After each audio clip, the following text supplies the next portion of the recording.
자, 오늘 주제를 시작하겠는데요. 이 아버지와 딸은 사실 제가 한 20년 전부터 관심이 있었던 주제입니다. 그리고 이 아버지의 딸은 융 심리학에서 나오는 개념이에요. 융을 공부를 하신 분은 아시겠지만 father's daughter라는 개념이 있죠. 융이 개념화한 아버지의 딸.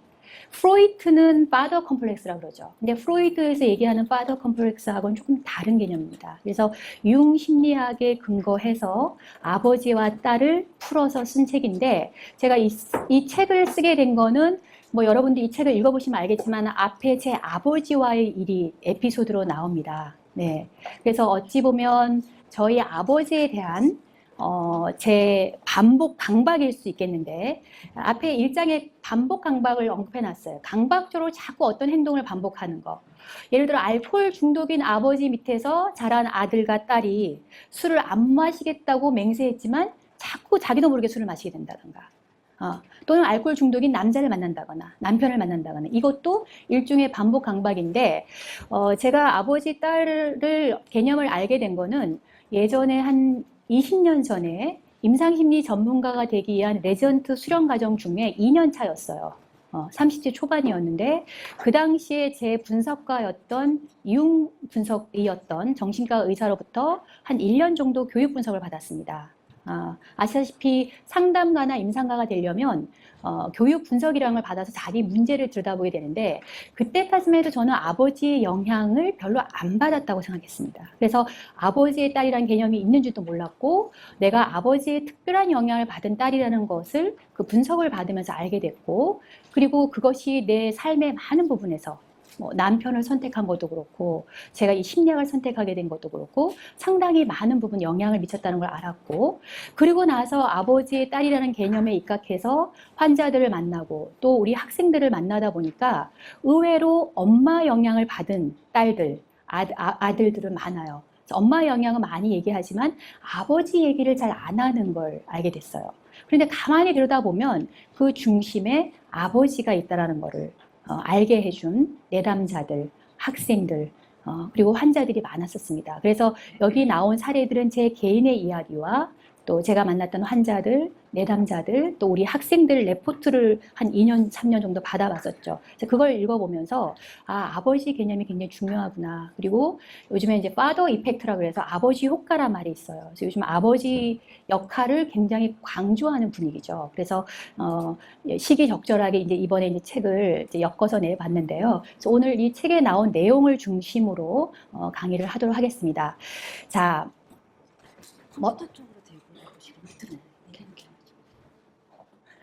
먼저 그 동영상을 좀 틀어주시겠어요? 혹시 동영상을 먼저 보시는 게 조금 주의한기 효과가 있는 것 같아요. 제가 강의를 조금 작년하고 다르게 해야겠다 생각하다가 어떻게 할까 하다가 도입부를 다르게 했습니다. 네. 그래서 이 동영상을 먼저 보시겠는데 한 6분 30초 정도를 보겠습니다. 그래서 이 동영상을 저는 굉장히 느끼는 게 많았는데요. 여러분들도 혹시 저랑 비슷한 느낌일 수도 있겠고 또 다른 어떤 느낌으로 보실 수 있을 것 같습니다.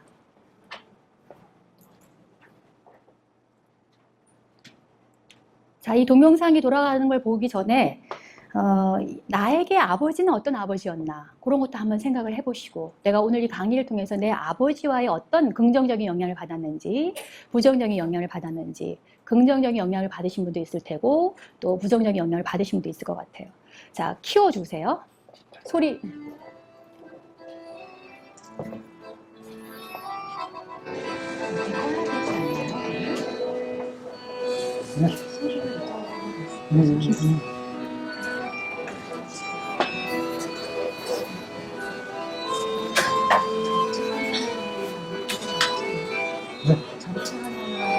맞아요.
말이 필요 없는 동화이면서 애니메이션이에요. 작품상을 받은 무슨 덴마크 작가 작품인데 우리나라에는 동화로 소개가 되어 있더라고요. 동화집. 저는 동화는 못 보고 이제 애니메이션만 이제 봤는데 어떤 느낌이 드시나요?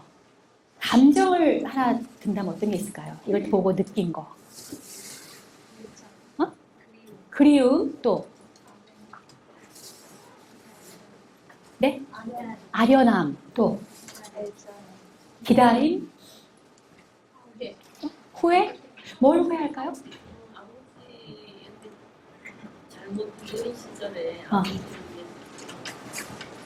잘못한 거에 대한 후회. 나중에 돌아가시고 나니까 많이 후회가 되고. 아, 네. 우리 박채준 선생님이 웃음 치료를 하시기 때문에 항상 웃는 얼굴을 하시는데 이걸 보면서 막 이렇게 찡그리고 계시더라고요. 어떤 느낌 드셨어요?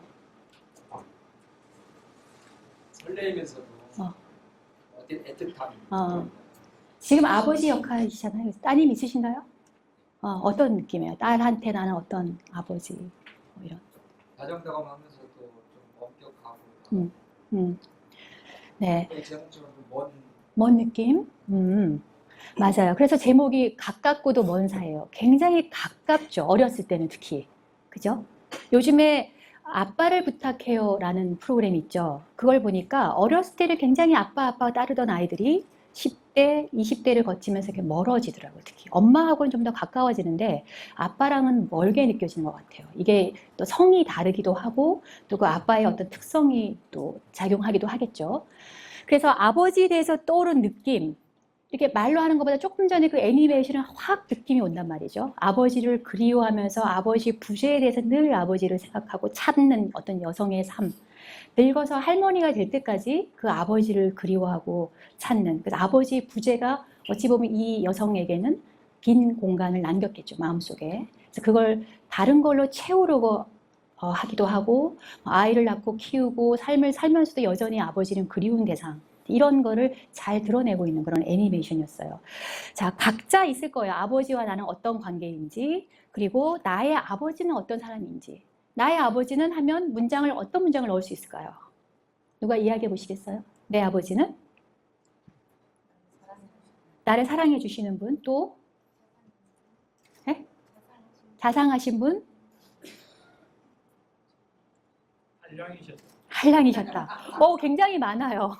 지금 우리 40, 50대는 그 아버지가 70, 80세대죠. 그죠? 70, 80. 근데 굉장히 한량들이 많더라고요. 그래서 그 한량인 남편과 살면서 그 어머니들이 굉장히 헌신하고 고생하신 분들도 많아요. 그죠? 그래서 그 어머니의 정서적 삶도 굉장히 힘들죠. 그 한량인 아버지로 인해서. 그런 사례들이 이 책에도 나오는데요.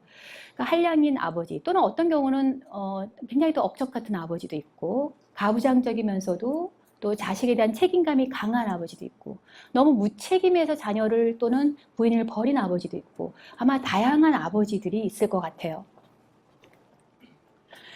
자, 아버지는 법과 질서를 상징합니다. 이용심리학에서는 이렇게 얘기해요. 아버지. 뭐 남자는 하늘, 여자는 뭐 땅. 요즘에는 이제 그런 개념이 없어지고 양성 평등을 이야기하지만 여전히 아버지가 법과 질서를 상징하는 그런 가정들이 많죠. 아버지 말이 곧 힘이고 건의인 이제 그런. 요즘에는 여성 파워가 세졌긴 했지만 여전히 가정 폭력도 있고 권위적인 아버지도 많습니다. 신들도 여신도 있지만 남신이 많아요. 그죠? 대부분 남자 신이에요. 하나님 어머니 그러지 않잖아요. 하나님 아버지 그러죠. 아버지한테 복종한다는 것은 기존 질서를 보존하려고 하는 거예요. 그래서 간혹 매맞는 아내들 있죠. 매맞는 아내들은 왜 맞고 살까 이런 생각이 들잖아요. 그런데 이 여성들의 생각에는 아버지한테 복종해야 된다는 걸 배운 거예요. 그러다 보니까 때리는 남편일지라도 복종하고 사는 여성들이 많죠. 어떤 여성들은 나는 도저히 못 참아 하고 뛰쳐나오기도 하지만 어떤 여성들은 그 질서에 복종하는 그런 여성들도 있습니다. 자, 파더 이펙트 아까 얘기했었죠. 로스파크라는 심리학자가 주장한 말이에요. 아버지의 가치관, 태도, 습관이 아이한테 영향을 많이 미친다. 제가 일부러 이 책에서는 엄마 영향을 뺐습니다. 왜냐하면 사실 엄마 영향은 뭐 아무리 얘기해도 지나치지 않을 정도로 굉장히 중요하고 많이 다뤄지고 있죠. 근데 아버지 영향은 상대적으로 덜 알려져 있는데 요즘 들어서 아버지 효과에 대해서 주목하고 있고 심리학에서도 애착에서는 어머니와의 관계를 많이 다루고 있지만 요즘에는 아버지 애착, 그러니까 엄마의 모성 결핍을 대체할 수 있는 아버지 구성 효과가 굉장히 크다라는 연구들이 되고 있습니다. 그래서 아버지 효과, 그래서 남자분이신 분들은 내가 내 딸에게 어떤 아버지로 기억되고 싶은지를 생각하시면서 이 강의를 들으면 좋으실 것 같고요. 또는 내 아내, 내 여자친구는 어떤 아버지 밑에 자랐고 그래서 나와의 관계에서 어떤 기대와 욕구를 투사하고 있는지 이런 것도 보시면 좋을 것 같아요. 결국 아버지한테 받지 못한 거를 남편이나 남자친구한테 받으려고 하는 여성들이 굉장히 많습니다. 자, 발달 심리학에서는 그래서 이 아버지가 어머니와 아이의 공생 관계에서 벗어나게 해준다. 엄마와 아이는 처음부터 이렇게 밀착되어 있죠. 뱃속에서부터 탯줄로 연결되어 있어요. 근데 태어나게 되면 이 공생 관계에서 벗어나야 되는데 벗어나게 해주는 최초의 역할을 누가 하냐면 아버지가 해줘야 된다는 거죠. 근데 아버지가 그 역할을 못 해주게 되면 그 아이는 어떤 면에서는 심리적으로 절름발이 같은 어떤 그런 행동을 보일 수가 있습니다. 그래서 아버지 역할, 엄마 역할 다 중요한데 특히 아버지는 공생관계의 모자 관계를 벗어나서 삼자 관계죠. 대인관계에 다른 대인관계를 맺을 수 있는 기초를 마련해 준다라고 보고 있습니다. 그래서 발달 과정을 시작하게 하고 자극을 주는 그런 사람이고요. 근데 어머니는 뒤로 물러난 채 죽음의 어머니, 동화 모티브를 얘기를 했는데요. 동화를 보면 계모가 많죠.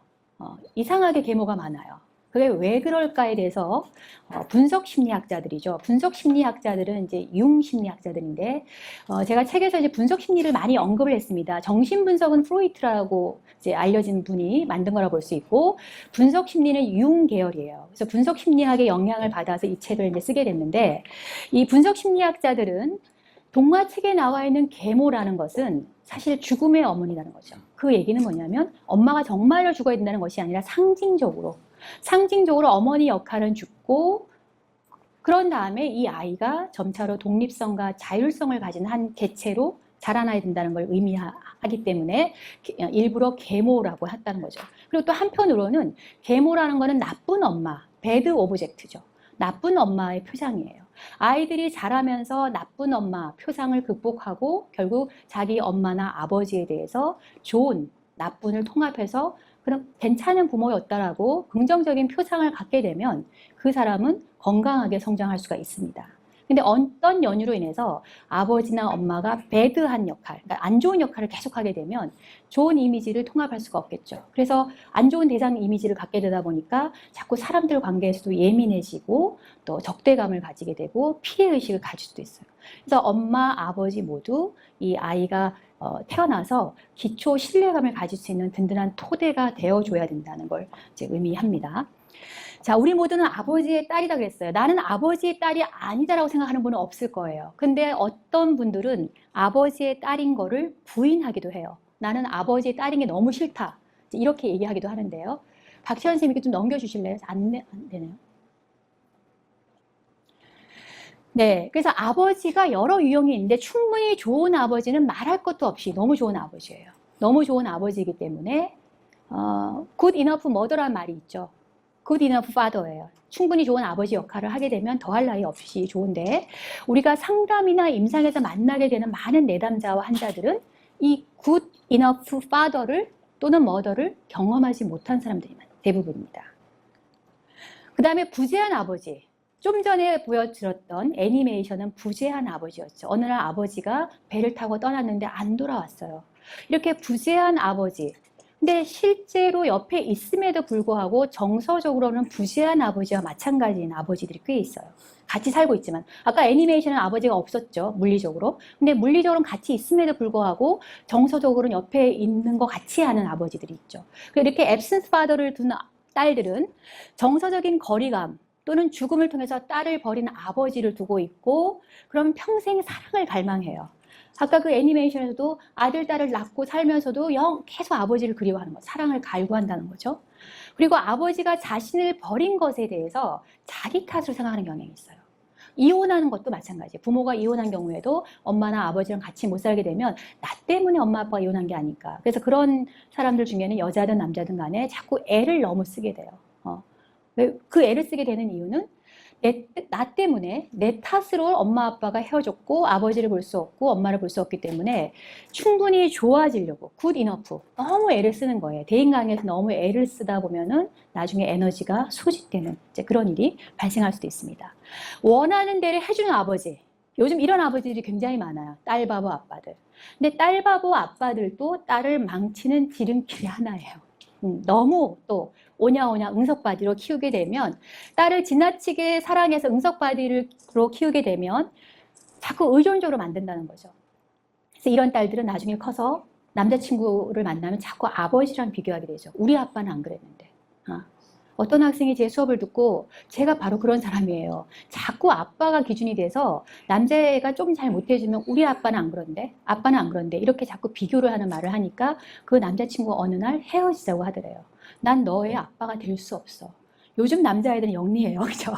근데 어떤 경우는 그 역할도 다 해주는 그런 남자들도 있긴 해요. 근데 그런 경우도 너무 해주게 되면 이 사람 관계도 동등해야 되는데 기브 앤 테이크가 균형감이 깨지게 되면 한쪽이 힘들 수밖에 없어요. 자, 그래서 스스로 삶을 충족하고 만족시키는 방법을 몰라서 자꾸 자기를 돌봐줄 아버지 대체물. 대체물이라고 하면 물건일 수도 있겠고 아니면 사람일 수도 있겠고 자꾸 찾게 돼요. 그 다음에 수동적인 아버지. 아까 한량인 아버지들은 아마 대체로 이런 수동적인 아버지죠. 본인이 해야 될 책임을 지지 않고 오히려 딸한테 책임을 지운다거나 딸이 아빠 역할이나 엄마 역할을 하게 만든다거나 그래서 수동적인 아버지들이 있어요. 이런 경우에는 딸 스스로 본인이 보호자죠.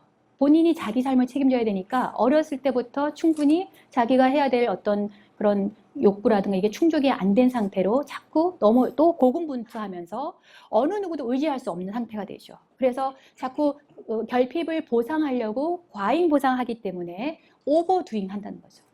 혹시 여러분들 중에 너무 일을 많이 하고 있다. 내가 너무 지나치게 오버두잉 하고 있다. 오버두잉 하고 있다는 거는 20, 30대는 잘 몰라요. 20, 30대는 어느 정도 건강하기 때문에 잘 모르는데 한 40을 전후로 해서 몸이 예전 같지 않고 자꾸 힘들게 느껴진다, 부대낀다라고 한다면 이 오버두잉을 하고 있는 거고 이 오버두잉을 하는 사람들을 내면을 보면 뭔가 결핍감이나 그런 걸 채우려고 자꾸 과잉 보상을 하고 있는 거라고 볼 수 있습니다. 유혹하는 아버지. 제가 이 유혹하는 아버지는 너무 주제가 무거워서 책에 간단하게 언급했는데 이 유혹하는 아버지는 대표적으로 근친상간이 있죠.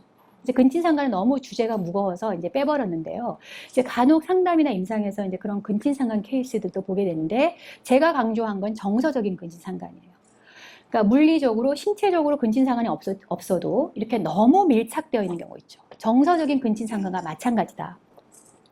그러면 딸은 희생자도 가해자도 아닌 관계를 추구하고 고통스러워하면서도 이 아버지의 잘못과 경계 위반 때문에 힘들어한다는 거죠. 그러니까 가족 심리를 배우신 분은 아시겠지만 가족 간에, 부부 간에 또는 부모와 자녀 간에 또 형제들 간에 바운더리가 있어야 되죠. 경계가 있어야 되는데 이 정서적 근친상간이나 육체적 근친상간을 하는 아버지와 딸 사이에는 이 경계가 없는 거예요. 경계가 없게 되면 이런 딸들은 나중에 대인관계에서도 경계가 없이 행동하거나 아니면 너무 몸을 사리면서 관계를 맺지 못하거나 이런 부작용이 생길 수가 있습니다. 지배적인 아버지, 한량 아버지와 또 다른 배격을 이루는 아버지들이 많죠. 우리나라 아버지들 중에 여전히 이런 분들이 많아요. 지금 60, 70대는 이런 분들이 많죠. 내 말이 곧 법이다라고 하시는 분. 30, 40대에도 이런 분들이 있을까요? 요즘에? 30, 40대는 별로 없는 것 같아요. 그런데 지금 60, 70대는 굉장히 많은 것 같아요. 딸로 하여금 복종하게 만들고 복종을 하게 하면 어떻게 되죠? 계속 복종을 하면서도 이제 화가 나게 되죠. 그러면 이 분노를 쌓아두게 되면 나중에 화병이 될 수도 있겠고 아니면 너무 쉽게 복종에 빠지거나 아니면 반항하는 아빠가 너무 지배적이니까 반항하다가 안 좋은 길로 빠져든 여성들도 꽤 있어요. 제가 레포트를 받아보니까 아버지 말이 무조건 10대부터 반항하다 결국은 딴 쪽으로 흘렀다가 나중에 생각해보니까 아 내가 아버지한테 너무 반항하다가 내 인생을 망친 것 같아요 라고 하는 딸도 있습니다. 아니면 너무 복종하고 순종하면서 아버지 같은 남자를 만나서 평생 복종하다가 멍이 드는 거예요. 멍이 들어가지고 나중에는 심신이 쇠약해지는 이제 그런 상태가 되기도 합니다. 중독, 에딕션 많죠. 그죠? 우리나라의 또 한량 아버지, 그 한량들은 대부분 또 이런 알코올 중독의 문제가 있죠. 지금도 알코올 중독이 굉장히 많아요. 근데 이 알코올 중독의 아버지들은 딸을 학대하고, 딸은 이제 방어벽으로 완벽주의 성향을 보인다라고 했는데요. 이 아버지 딸들 중에는 알코올 중독인 아버지 때문에 같은 또 알코올 중독이 되는 딸도 있고요. 남편을 알코올 중독으로 만나기도 하고, 어떤 경우는 술 일절 입에 대지 않는 남편을 만나기도 하고, 본인도 입에 대지도 않기도 하고, 뭐 다양하긴 해요. 똑같은 아버지 밑에 성장했다 그래도 또 같은 형제 자매들도 다르게 성장하죠. 근데 대체로 중독 성향의 아버지를 둔 딸들은 이 중독 성향이 있다는 건 삶을 통제하지 못하는 사람들이에요. 그죠?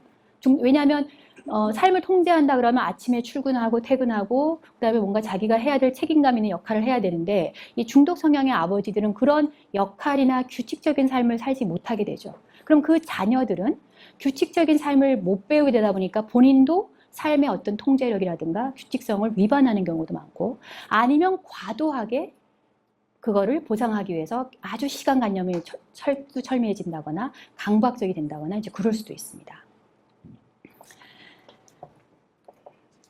자, 그 다음에 이상화된 아버지. 이 이상화된 아버지가 이번에 그 아버지와 딸 요 책의 근간을 이루고 있는 겁니다. 이상화된 아버지라는 거는 아버지와의 관계가 조금 특별한 딸이에요.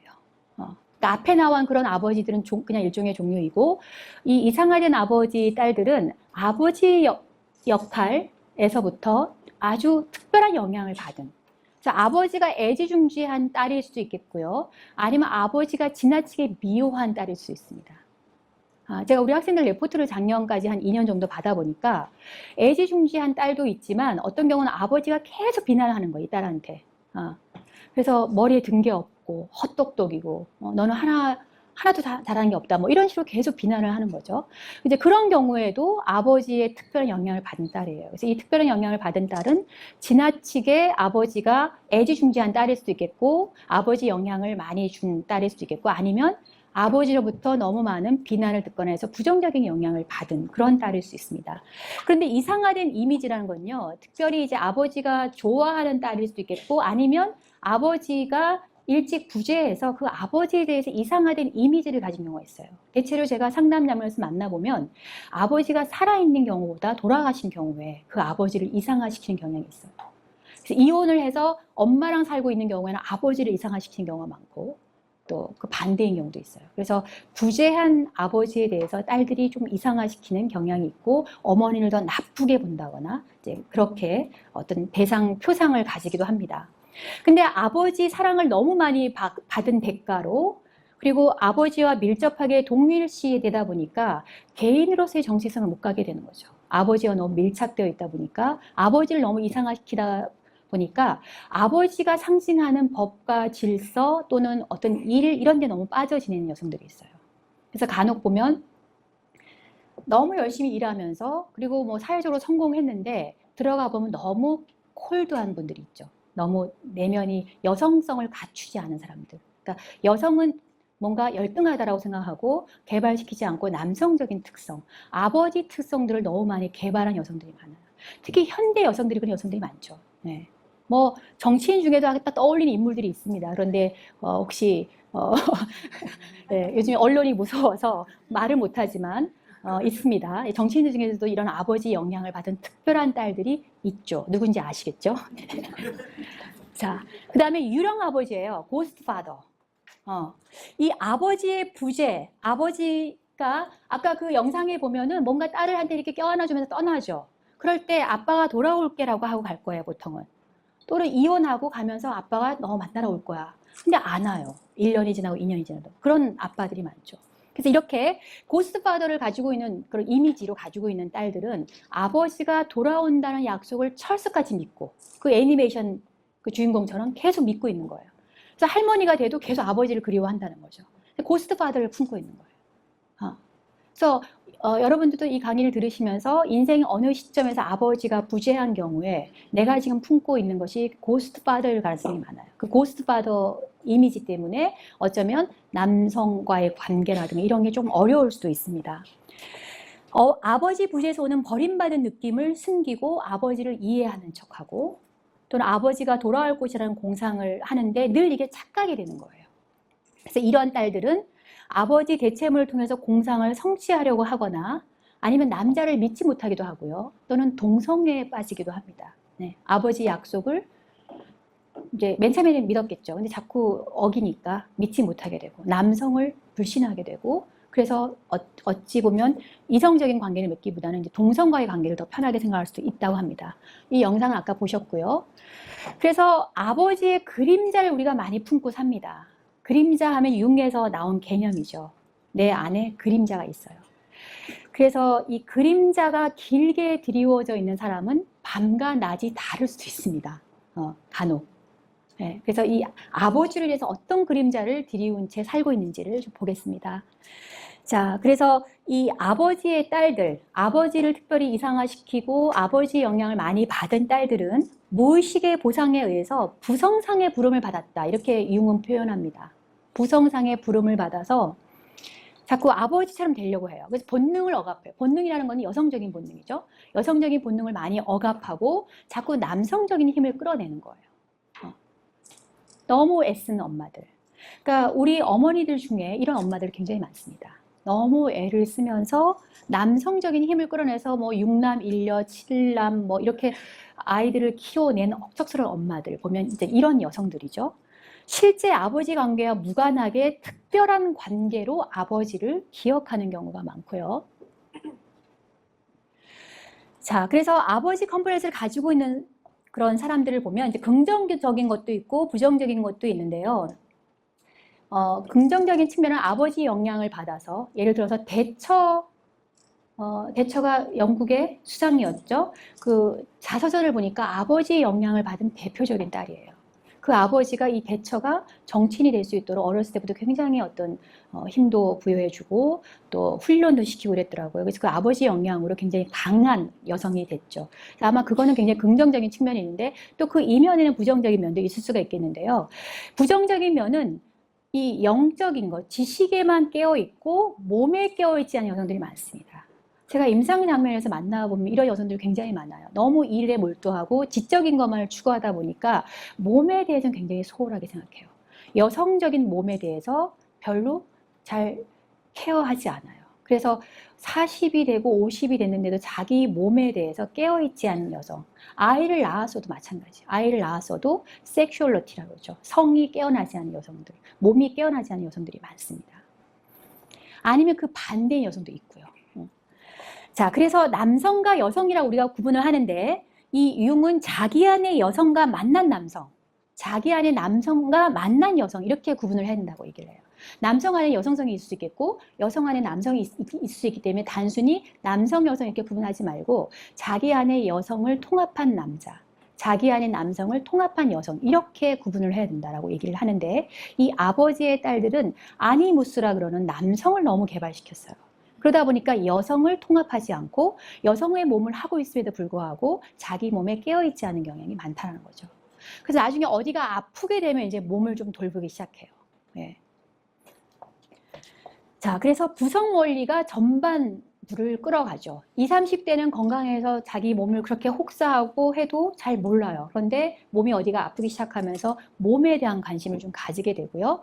무언가를 위해서 너무 정진하고 사회적 요구나 원칙, 규범에 헌신하고 개인적인 삶을 희생하는 경우가 많고요. 몸을 혹사하고 여성적인 거를 나약하게 보는 여성들이 많습니다. 근데 여성적인 거는 나약한 것이 아니라 또 장점을 포함하고 있죠. 포용적이라든가 여성적인 거를 좋은 쪽도 있는데 그걸 자꾸 나쁘게 비하하는 경향이 이 아버지의 딸, 특히 아버지를 이상화한 남성을 이상화한 여성들에게서 나타난다라고 볼 수 있습니다. 자, 그래서 부성 컴플렉스 보면 긍정적인 게 있고 부정적인 게 있는데요. 이 긍정적인 거는 모범생들이 이런 아버지 딸들이 많고요. 슈퍼스타들, 아버지 꿈을 대신 이루는 사람들. 자, 여기 책에 사례도 나오는데요. 어떤 변호사 여자 사례인데 이 여성을 만났는데 굉장히 흥미로웠어요. 그러니까 변호사가 됐다는 것은 굉장히 우리 사회에서 어느 정도 성취를 많이 이루는 건데 늘 아버지한테 관심을 받으려고 해요. 아버지가 날 어떻게 생각할까? 그래서 아버지 앞에만 서면 죄인 같다는 거예요, 자기가. 그렇게 얘기를 해요. 근데 왜 그런 얘기를 할까? 나중에 또 얘기가 나오는데요. 이 아버지 영향을 그렇게 받아서 열심히 해서 변호사도 됐지만 늘 뭔가 부족한 느낌을 가진 여성들이 있다는 거예요. 그리고 부정적인 아버지 컴플렉스를 갖고 있는 사람들은 섭식장애 여성들, 우울증도 있겠고요. 알코올 문제도 있고, 자살에 대한 충동을 가지고 있는 사람들, 자신을 희생하는 사람들, 네, 자신을 희생자라고 그러고 쓸모없는 사람으로 여기는 사람도 있고, 제가 여기는 안 넣었지만 창녀들이라고 그러죠. 몸을 파는 여성들도 아버지 상이 굉장히 안 좋아요. 그래서 아버지에 대해서 부정적인 이미지를 가지고 있어서 이제 몸을 그런 식으로 또 함부로 혹사하는, 함부로 이렇게 대하는 이제 그런 여성들도 아버지 부정적인 영향을 받은 사람들이라고 볼 수 있고요. 어떤 경우는 아버지 상을 목사님이나 스님이나 또는 신부님한테 투사하는 경우가 있어요. 그래서 간혹 보면 이제 종교적으로 헌신하는 건 좋은데 집을 다 팽개치고 목사님 쫓아다닌다거나 또는 뭐 신부님 쫓아다니거나 제 주변에도 그런 분이 있어요. 그 박사를 이제 문학 박사를 하고 있는 분인데 신부님 방에 막 새벽에 쫓아 들어갔어요. 굉장히 이성적인 여성인데 제가 깜짝 놀랐어요. 그래서 그 신부님이 다른 본당으로 가시고 결국 제가 아는 선배 언니 같은 경우는 그 본당에 출입 정지를 당했어요.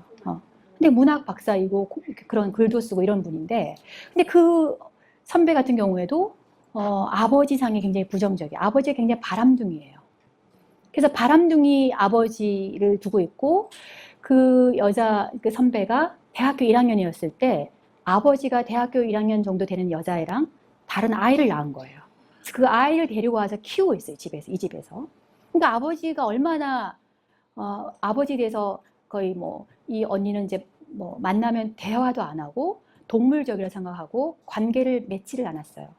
그래서 그 신부를 좋아한다는 건 어찌 보면은 그 아버지가 갖고 있지 않은 면이죠. 그죠? 신부는 절대 바람 피울 일이 없잖아요. 그죠? 우리가 봤을 때. 그죠? 그러니까 바람 피울 수가 없는 그런 신부님을 좋아하는 게 어찌 보면 이 아버지한테서 대인 것 때문에 그 보통의 남자들을 못 믿는 거죠. 그래서 안전한 신부님한테 이 아버지상, 자기가 믿을 수 있는 그런 아버지상을 투사해서 신부님을 아주 많이 좋아한다거나 이제 그런 경우도 있겠고요.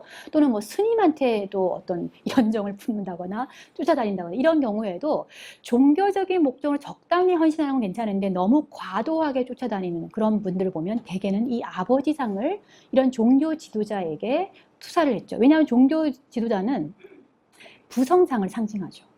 대부분 남자들이잖아요. 자, 그리고 나이 많은 남자한테 끌리는 경우, 20대인데 50대 남자를 좋아한다. 이런 경우도 대부분 부성상의 문제가 있는 경우가 많고, 아버지, 엄마로부터 건강하게 양육된 사람들이 그렇게 나이 많은 남자를 좋아하는 경우는 거의 드물어요. 뭔가 결핍된 부분들, 또는 아버지를 대체하는 어떤 인물들, 또는 아버지를 닮아 있는 남자에게 자기 안에 있는 그 아니무스, 남성상이 투사된다고 볼 수가 있습니다. 그래서 이 부성 컴플렉스 두 가지 측면을 보면 너무 여성성이 강조돼서 남자와 긴밀한 관계를 맺고요. 아줌마가 되지 않는 여인들. 제가 이렇게 표현을 했어요. 50인데 아줌마 같지 않아요. 저도 가끔 그런 얘기 듣습니다. 자랑은 아닌데 저희 딸들이 저한테 창피한 줄 알라 그러더라고요. 간혹 이제 학회에 가면은 나이를 얘기하면은 처녀인 줄 알았다고 얘기를 해요. 그래서 왜 그럴까 생각해 봤더니 아마도 어쩌면 아줌마가 되지 않는 어떤 그런 이것도 일종의 컴플렉스일 수가 있겠다. 좋은 게 절대 아니에요. 그러니까 나이가 들면 약간 아줌마스러운 푸근함 이런 것도 있어야 되는데 어떤 경우는 너무 아줌마스러운 경우도 있고 너무 아줌마스럽지 않은 경우 그 다 부성상의 영향을 받은 거라고 볼 수 있어요. 그래서 요즘에 그래서 아줌마스럽게 보이려고 제 마을에서는 굉장히 푼수처럼 하고 다니고 가끔씩은 그래서 제가 이제 직업을 얘기 안 하면 약간 이제 좀 푼수같이 보기도 해요. 저희 동네에서는. 근데 어떤 경우 여성성이 너무 위축이 되죠. 위축이 돼서 여성성을 주변 여성에게 투사해서 동성애가 되기도 하고 어머니는 열등하다. 엄마를 무시해요. 그래서 엄마를 되게 무시하는 여성들이 있어요. 엄마가 말하면 다 무조건 안 듣고 아버지만 대단하게 생각하고 이런 여성들 보면 대개는 이렇게 아버지에 대한 컴플렉스, 부성 컴플렉스를 가지고 있는 그런 여성일 수가 있습니다. 자, 그리고 이렇게 아버지 영향을 받은 딸 중에 보면요. 너무 헌신하는 딸들이 있을 수 있습니다. 여기 수녀님 와 계신데 제가 아까 수녀님 오신 거 약간 찔렸어요. 책에 수녀님 얘기가 좀 들어가 있거든요. 저희 학생 중에 이제 졸업하고도 계속 저랑 연락이 되고 있는 이제 수녀님이 한 분 계세요. 저희 학교 4학년 마치고 저기 순천 쪽에 수녀원에 계신데 제가 그 수녀님하고 며칠 전에 통화하면서 아, 수녀님 검열을 좀 받을 거 그랬나 봐요. 책을 내고 나니까 좀 찔리는 부분이 있네요. 나중에 보시고 저 뭐라 하지 마세요. 이렇게 제가 얘기를 했는데 이 헌신하는 딸을 대표하는 예, 분들이 수녀님들이죠. 네, 그래서 수녀님에 대한 에피소드가 들어가 있는데요. 한번 읽어보세요.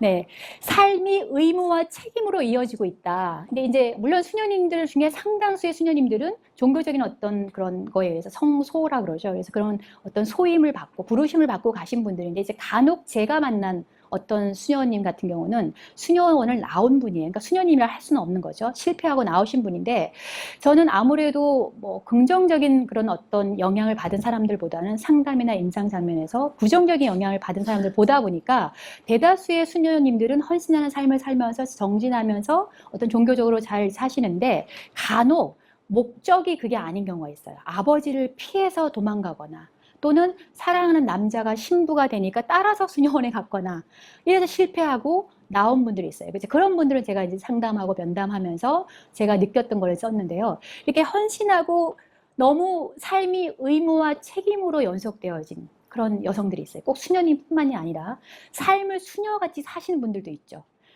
수녀님들은 어떤 종교적인 어떤 목적에 의해서 욕망을 많이 억제하고 이렇게 사시지만 그러니까 보통 사람들이라면 자기 욕구를 충족시키면서 자연스럽게 자기 욕구를 발산해야 되는데 너무 억압하면서 수도자처럼 사는 분도 있다는 거죠. 그런 여성들을 보면 이렇게 아버지의 부정적인 영향을 받은 여성들이 많고요. 그래서 자연스러운 본능을 억압하고 여성성을 억압하고 섹슈얼리티를 억압하는 여성들. 그래서 나이가 40이 되고 50이 됐는데 성을 거부하거나 두려워하거나 이제 이런 경우도 있고요. 또는 어린 소녀 상태에 계속 갇혀 있어요. 아버지의 리틀 걸 하면 아주 어린 딸. 아빠들이 우리 딸 예쁘지 하면서 아기였을 때 막 안고 막 뽀뽀해주고 귀여워하잖아요. 그런 딸 상태로 머물러 있는, 자라지 않은 여성 상태로 있는 경우. 이런 여성들은 50이 됐는데도 계속 남편에게 아버지의 어린 딸 역할을 자기는 하면서 남편은 아버지 역할을 해주길 바래요. 그래서 그런 분을 제가 상담을 해보면 이 남편하고 이 부인을 상담해보면 남편은 간혹 이제 의젓한 경우가 많아요. 그런데 이 부인을 보면 꼭 딸 같은 행동을 해요. 심지어 떼를 쓰기도 하고 물론 이제 뭐 50, 60이 돼도 남편한테 뭐 어리광을 부릴 수도 있죠. 그죠? 두 사람 관계에서는 태행을 할 수도 있는데 매사에 그렇게 자꾸 어리광 부리는 딸 역할에 머물러 있는 여성들이 있습니다. 그런 경우에 본인은 그게 뭐 귀여운 줄 알지만 근데 그래서 이제 귀여운 줄 알고 남편도 귀여워해 주죠. 그러다가 이제 그렇게 끝까지 가는 경우도 있겠지만 근데 어떤 경우는 이 남편이 너무 힘들어요. 그래서 상담 받읍시다 이렇게 들어오는 경우도 있어요. 네. 근데 그걸 봐가면서 해야 돼. 이 남편이 받아줄 만한 남편인지 아니면 좀 이게 힘들어하고 이러면 좀 본인도 패턴을 바꿔야 되는데 계속 어리광 부린 딸로 남아있는 여성들이 있다는 거고요. 또 한편으로는 아마조나스가 있어요. 아마조나스라는 어떤 이야기가 있는데요. 저는 가보지 않았지만 브라질에 가면 아마존 밀림이 있죠. 거기에 전설 속에 나오는 여인들인데 이 아마조나스는 그 마을에는 남자가 없어요. 애를 낳으면 남자는 죽여버려요. 그리고 본인들이 다 의식주를 해결하고 사냥도 해요. 그리고 사냥을 하려면 이제 활을 쏘아야 되죠. 활을 잘 쏘기 위해서 오른쪽 유방을 잘라냈다 그래요. 그러니까 이 오른쪽 유방을 잘라냈다는 것은 여성의 상징이죠. 여성성을 거의 말살하고 남자처럼 사는 여전사처럼 사는 여성들이에요. 그런데 그 아마조나스 같이 사는 여성들이 있다는 거죠. 있을 것 같으세요? 혹시 본인이 아마조나스라 생각하시는 분 있나요? 너무 전사처럼 살았어요. 근데 간혹 저희 학생들 레포트를 받아보면 제가 바로 그 아마조나스 여전사처럼 살았어요. 그러니까 삶을 투쟁하듯이 어디 한번 덤벼봐. 이런 태세로 한번 해볼래? 뭐 이런 태세로 살아온 여성들이 있다는 거죠. 그런 여성들이 아마조나스 여전사다. 제 에피소드 나오는데요. 사실 저도 아마조나스 이야기 좀 들었었습니다. 그래서 제가 아마조나스에 관심을 갖게 됐는데 제가 유흥 분석을 받기 전에 제 슈퍼바이저가 지금 보니까 아마조나스였어요. 그 슈퍼바이저도 아마조나스였는데 이제 저희가 가서 거기서 이제 공부를 하고 있는데 어떤 정신과 레지던트가 저희 방에 이제 왔다가 가면서 나가면서 저희 선생님 방에 왔다 나가면서 휴 하고 가슴을 쓸어내리는 거예요. 왜 그러세요? 했더니까 아마조나스 왕국에 왔다 가는 것 같아요. 저를 포함해서 그 여성들이 한 5명 있었는데 거기 왔다 그 얘기를 해서 제가 그때 아마조나스가 무슨 개념인가 막 찾아봤어요. 그랬더니 융에서 이걸 개념화했더라고요. 아마조나스 여인들.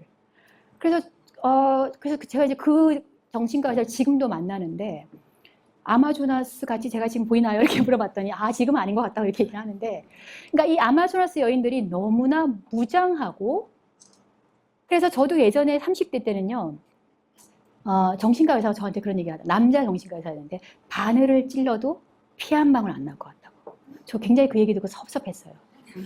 지금도 그 의사를 가끔씩 1년에 한 번씩 만나는데 만나면 약간 째려봅니다, 제가. 섭섭해서. 그러니까 바늘을 찔러서 피가 안 나는 여성이 어디 있어요, 그죠? 여자한테 그런 평가를 내린다는 거는 그건 굉장히, 그래서 제가 정신과 의사 저 사람이 헛하고 있구나라는 생각이 들었어요. 왜냐하면 제가 생각해도 제가 말랑말랑한 면이 있거든요. 겉으로는 이렇게 좀 아마조나스까지 보일 수 있는데 뭐 딱딱하다 이런 얘기를 많이 들어요. 여기 저희 동창이 있지만 제가 고등학교 때, 중학교 때 반장 선거 나가면 항상 떨어졌어요. 왜냐? 너무 딱딱해 보인다. 차가워 보인다. 근데 이제 나중에 시간이 지나면 조금 푼수 같다. 뭐 이런 얘기도 이제 듣고 그랬는데, 근데 처음 보는 사람들이 그렇게 보기도 해요. 그래서 어쨌든 바늘을 찔러서 피 한 방울 안 나올 것 같은 사람일지라도 사실은 그런 사람 내면에는 굉장히 약한 면이 있어요. 혼자 있으면 울기도 하고 약한 면이 있는데 그걸 사람들한테 안 보여주려고 하는 거죠. 무장을 하고 있는 거예요. 그래서 어느 순간 무장을 해제하게 되면 좀 더 소프트한 여성이 드러날 수가 있는데 많은 여성들이 그걸 안 보여주려고 한다는 거죠. 저도 어쩌면 유형 분석을 안 받았으면 계속 아마조나스로 살았을 것 같아요. 근데 유형 분석을 받으면서 통찰이 생겨가지고 귀를 뚫었어요. 귀걸이도 하고 그전에는 안 했는데 귀걸이도 하고 목걸이도 하고 이런 걸 했었죠. 예전에 20대 때는 여기까지 오는 수녀님처럼 옷을 입었어요. 그래서 제가 20대 때 이제 지나가면 제 후배들이 언니는 수녀님 같아요. 수녀원에 어울릴 것 같아. 이런 말도 제가 들었어요. 근데 지금은 아마도 제가 수녀원에 갔으면 아마 뛰쳐나왔을 것 같아요. 수녀님들 계시지만. 그래서 이렇게 아마조나스 같이 사는 여성이 있는가 하면 영원한 소녀, 이 어린 소녀는 영원한 소녀. 그러니까 이터널 걸이라고 그러죠. 이 영원한 소녀 또는 아마조나스 완전 대비되는 유형인데 이 영원한 소녀 유형은 조금 더 강인한 여성을 끌어내야 되고요. 남성을 끌어내야 되고 너무 아마조나스 같은 여성은 자기 안에 있는 여성을 끄집어내야 되는 그런 작업을 해야 됩니다. 그래서 저는 유형을 통해서 그 작업을 좀 했어요. 자, 그래서 아버지와 딸, 엄마가 삼각관계에 있는 경우가 많습니다. 이 아버지의 특별한 영향을 받은 딸들은 엄마를 같이 절하를 하고 평가절하를 하고 아버지를 더 흠모하게 돼요. 그리고 또 아버지는 미묘하게 딸하고 결탁이 되어 있어요. 결탁이 되어 있어서 이 아버지는 또 부인을 무시하죠. 그럼 어때요? 같이 아빠 편이 돼갖고 엄마를 무시하기도 해요. 제가 아는 어떤 한 여성, 임상심리 전문가예요. 근데 그 친구 같은 경우는 아빠, 엄마가 사이가 안 좋았는데 아버지가 얘한테 중학교, 고등학교 때 계속 네 엄마는 이러이런 게 나빠. 이러면서 계속 얘기한 거예요. 그리고 엄마는 자꾸 바깥으로 돌고 결국 별거한 상태가 오래 지속되고 있는데 근데 이 딸은 자꾸 아빠 얘기를 듣다 보니까 아빠 편에 동조하게 되고 엄마는 굉장히 열등한 사람, 엄마는 아주 형편없는 사람. 그래서 엄마랑 지금도 물고 뜯고 싸워요. 지금도 임상 전문가임에도 불구하고. 그러니까 그런 경우는 어찌 보면 이 아버지는 부인과의 문제를 본인이 해결해야 되는데 딸한테 자꾸 얘기하는 거예요. 자꾸 끌어들인 거죠. 이 삼각관계 끌어들인 거예요. 그래서 싸움할 때 우리 보통 삼자관계, 삼자 대면하자 이게 제일 나쁜 거예요. 본인이 해결해야 되는데 삼자 대면하자 이러잖아요. 그죠? 그게 당장 나쁩니다. 본인이 해결하지 않고 자꾸 누군가를 끌어들이게 되면 그 누군가는 희생양이 되기도 하고 또 어느 한편에 동조하거나 이러면 이제 2대1이 되거나 이렇게 돼서 계속 해결이 안 될 수가 있습니다. 자, 이렇게 아버지와 딸, 엄마 삼각관계에 빠지게 되면 이 엄마는 우울하고 분노하고 신경질적이고 왜냐하면 남편하고 사이가 안 좋으니까 딸한테 그리고 남편이 이뻐하는 딸한테 계속 분노를 쏟아댈 수 있어요. 그러면 계속 모녀 관계 특히 안 좋아지게 되겠죠. 그리고 이 남편의 표현되지 않은 감정의 그림자를 표현한다. 이 얘기는 뭐냐면 남편하고 사이가 안 좋게 되면 이 부인도 행복하지가 않겠죠. 그러면 이 남편에게서 받은 분노를 딸한테 또는 아들한테 투자하는데 아버지와 가까운 남편하고 가까운 딸한테 투자할 수가 있다는 거죠. 조금 전에 여기 수업 들어오기 전에 우리 대학원생들하고 스터디를 했어요. 케이스 컨퍼런스를 했는데 그 사례가 있었어요. 그러니까 남편하고의 불만을 계속 딸한테 표현하는 거예요. 남편하고 사이가 안 좋으면 딸한테 계속 구박을 하고 여러 가지 역동이 이제 그렇게 작용이 되는데, 그래서 아버지, 딸 모두 원치 않는 모습을 엄마한테 투사하게 되면 엄마는 이 아버지와 딸의, 남편과 딸의 안 좋은 부분을 행사를 하게 되는 거예요. 그럼 어떻게 돼요? 딸도 그렇고, 봐, 엄마는 저런 사람이야.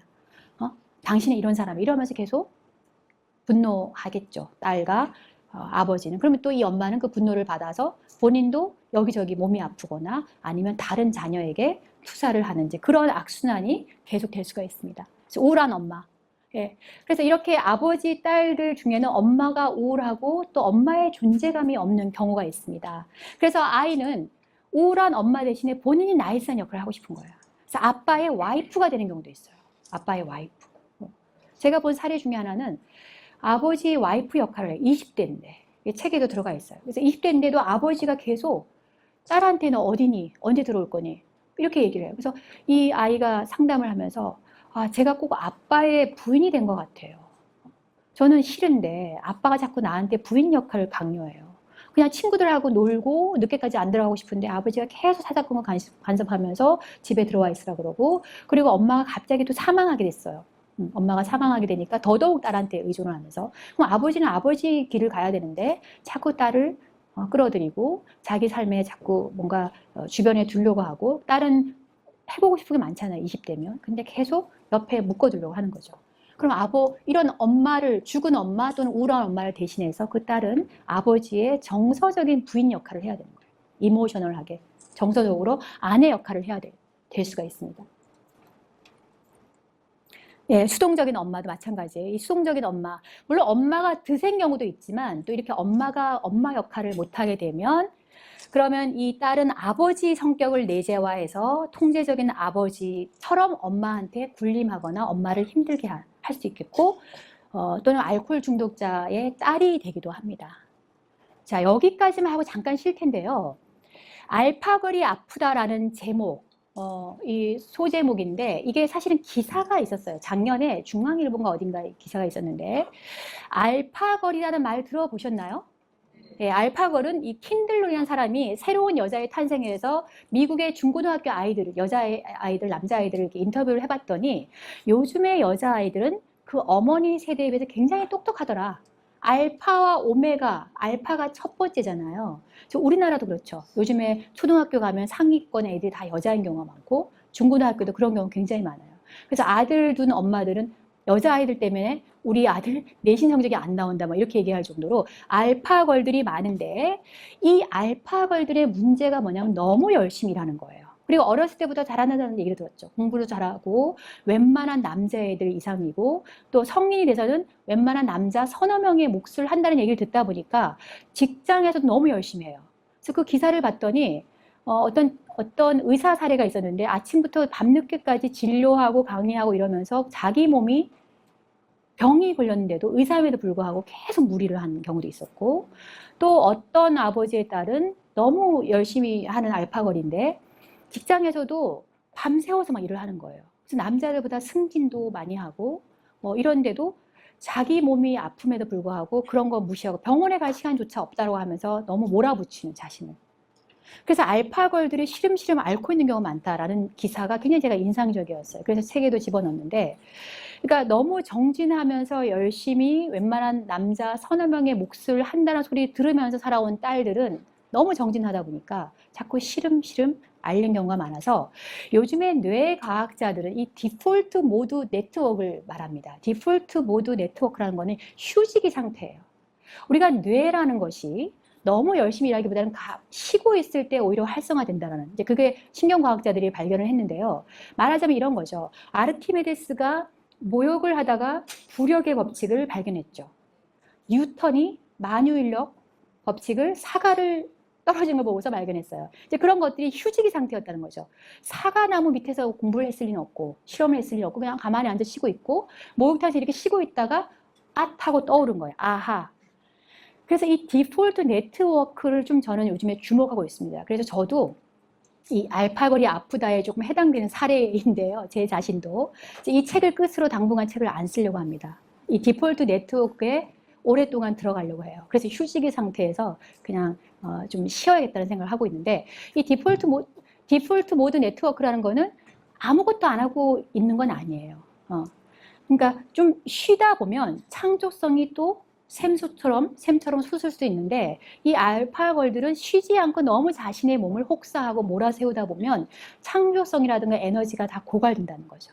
그래서 여러분들도 너무 내가 알파걸처럼 너무 정진하는 삶을 살고 있고 휴식이라는 걸 모르고 살아왔다면, 이 디폴트 모드 네트워크로 조금 들어가서 뇌를 쉬고 몸을 쉬다 보면 또 창조성이 샘처럼 솟아올 수 있을 거라고 생각합니다. 그래서 이 디폴트 모드 네트워크에 들어가서 있는 것도 필요합니다. 너무 두잉 모드에만 있게 되면 이제 여러 가지로 에너지가 소진되고 번아웃이 될 수 있어요.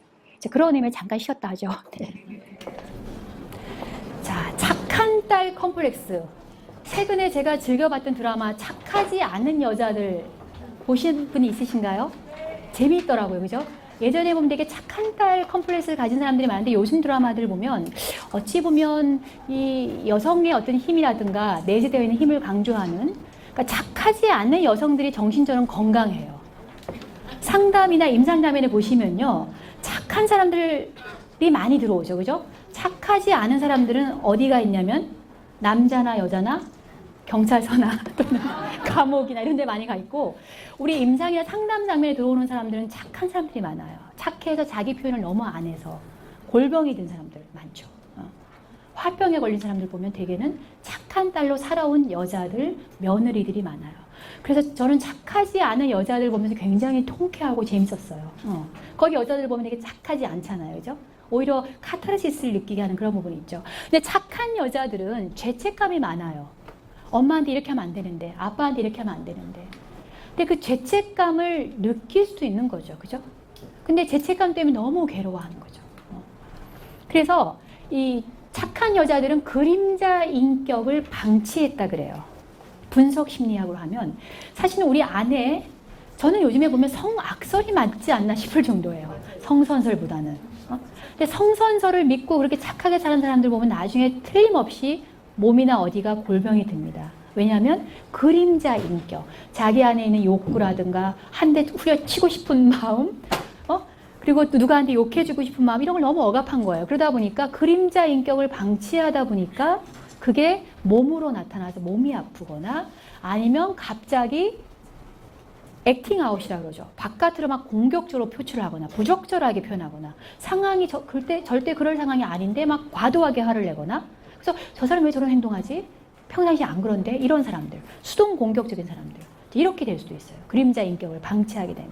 그래서 착하지 않은 것이 나쁜 게 아니라는 거예요.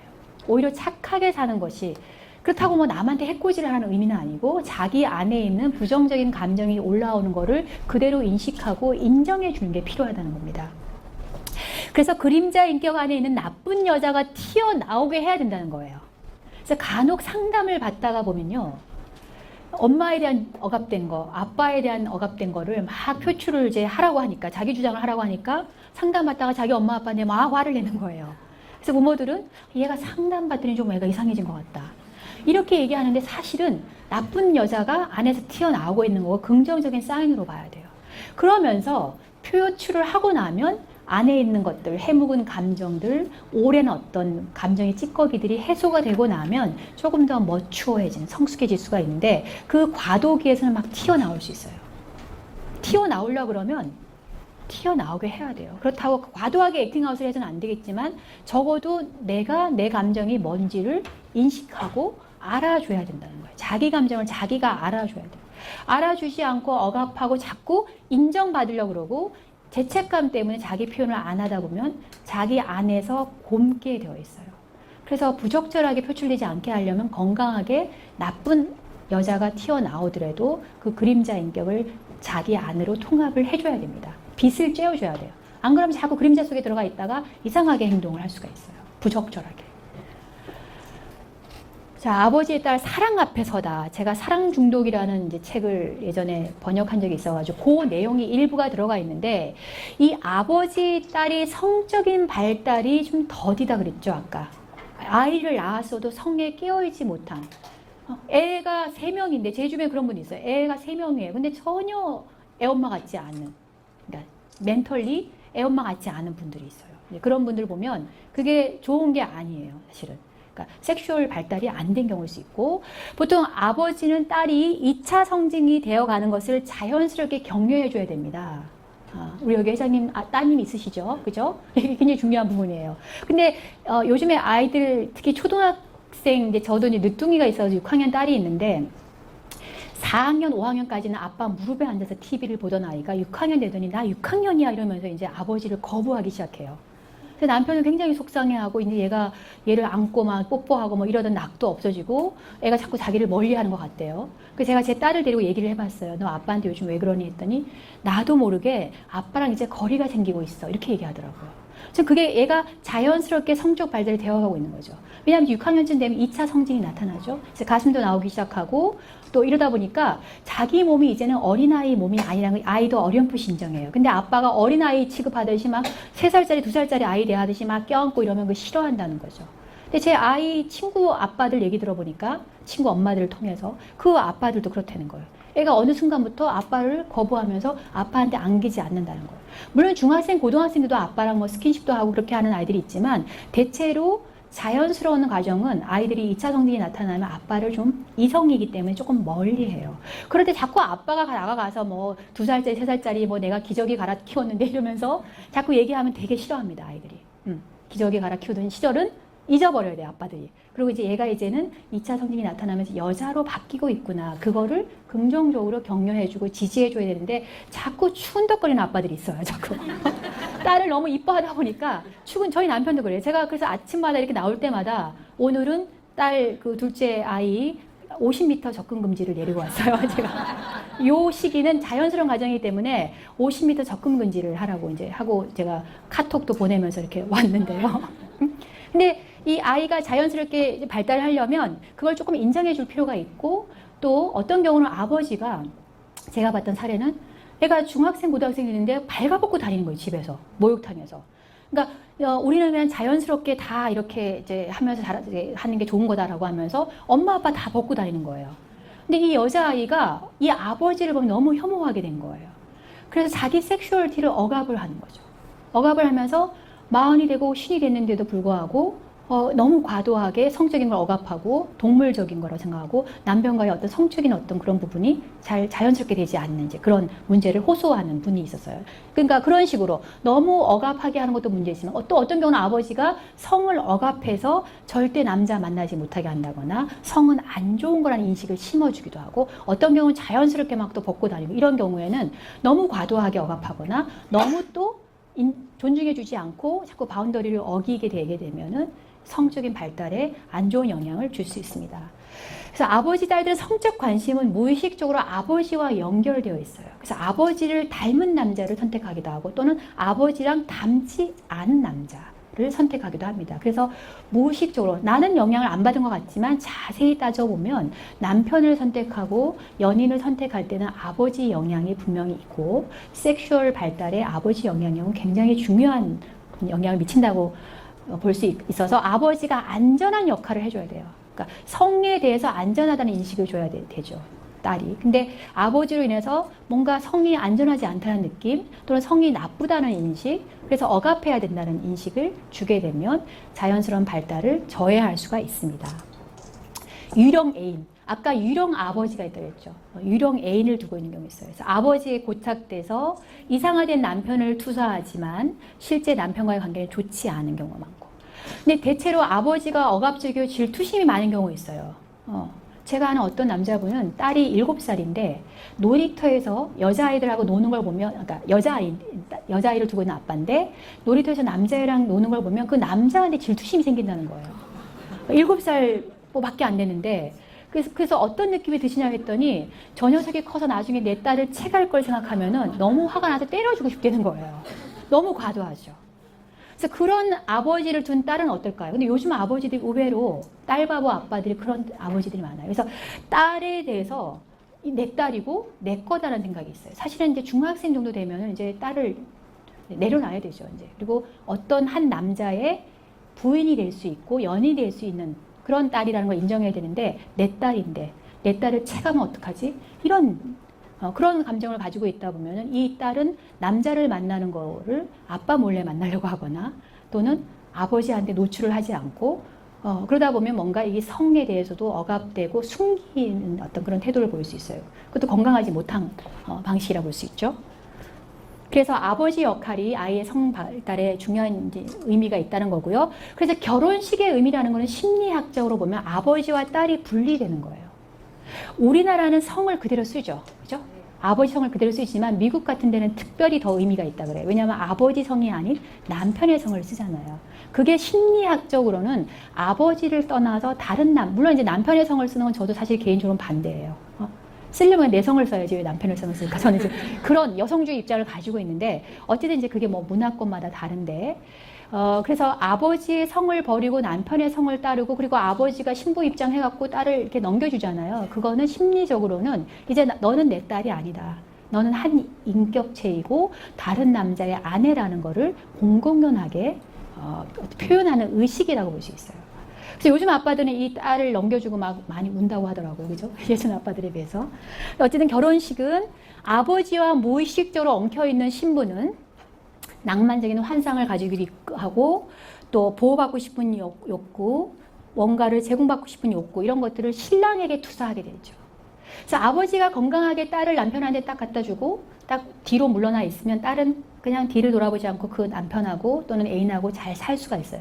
근데 계속 요즘에는 또 시어머니가 예전에는 간섭을 많이 했는데 요즘에는 장인들이 또 많이 간섭한다 그래요. 그래서 가정법원에 일하고 있는 제 전문가 후배의 얘기를 들어보니까 아버지들이 나서서 이혼시킨 경우가 꽤 많다 그래요. 내 딸을 내가 어떻게 키웠네 이러면서 나쁜 녀석 하면서 서로 해결할 수 있는 문제도 아버지가 나서갖고 장인이 나서가지고 헤어지게 하는 경우도 있다라고 하는데 저는 그거는 굉장한 오판이라고 봐요. 제가 그런 학생을 봤는데 이제 제가 다른 학교에서 강의할 때 어떤 학생이 제가 이런 비슷한 얘기를 했더니 저한테 이제 상담을 요청해서 이제 수업이 끝나고 상담을 했는데 제가 그런 아버지를 두고 있어요. 그러니까 결혼 6개월 만에 남편하고 다퉜는데 아빠가 나서갖고 이혼을 시켜준 거예요. 그러니까 지금 생각해 보면은 아버지가 그때 나서지 않았더라면 티격태격하면서 잘 살았을 것 같다. 근데 아버지가 그렇게 하는 바람에 아버지한테 순종을 했는데 지금 돌이켜보면 아버지로 인해서 내 삶이 좀 어그러진 것 같다라는 이야기를 하는 걸 들은 적이 있는데 실제로 또 아버지가 너무 나서는 경우 있어요. 그런 경우는 이 딸하고 세퍼레이션, 분리가 안 된 거죠. 심리적으로 분리가 안 된 경우.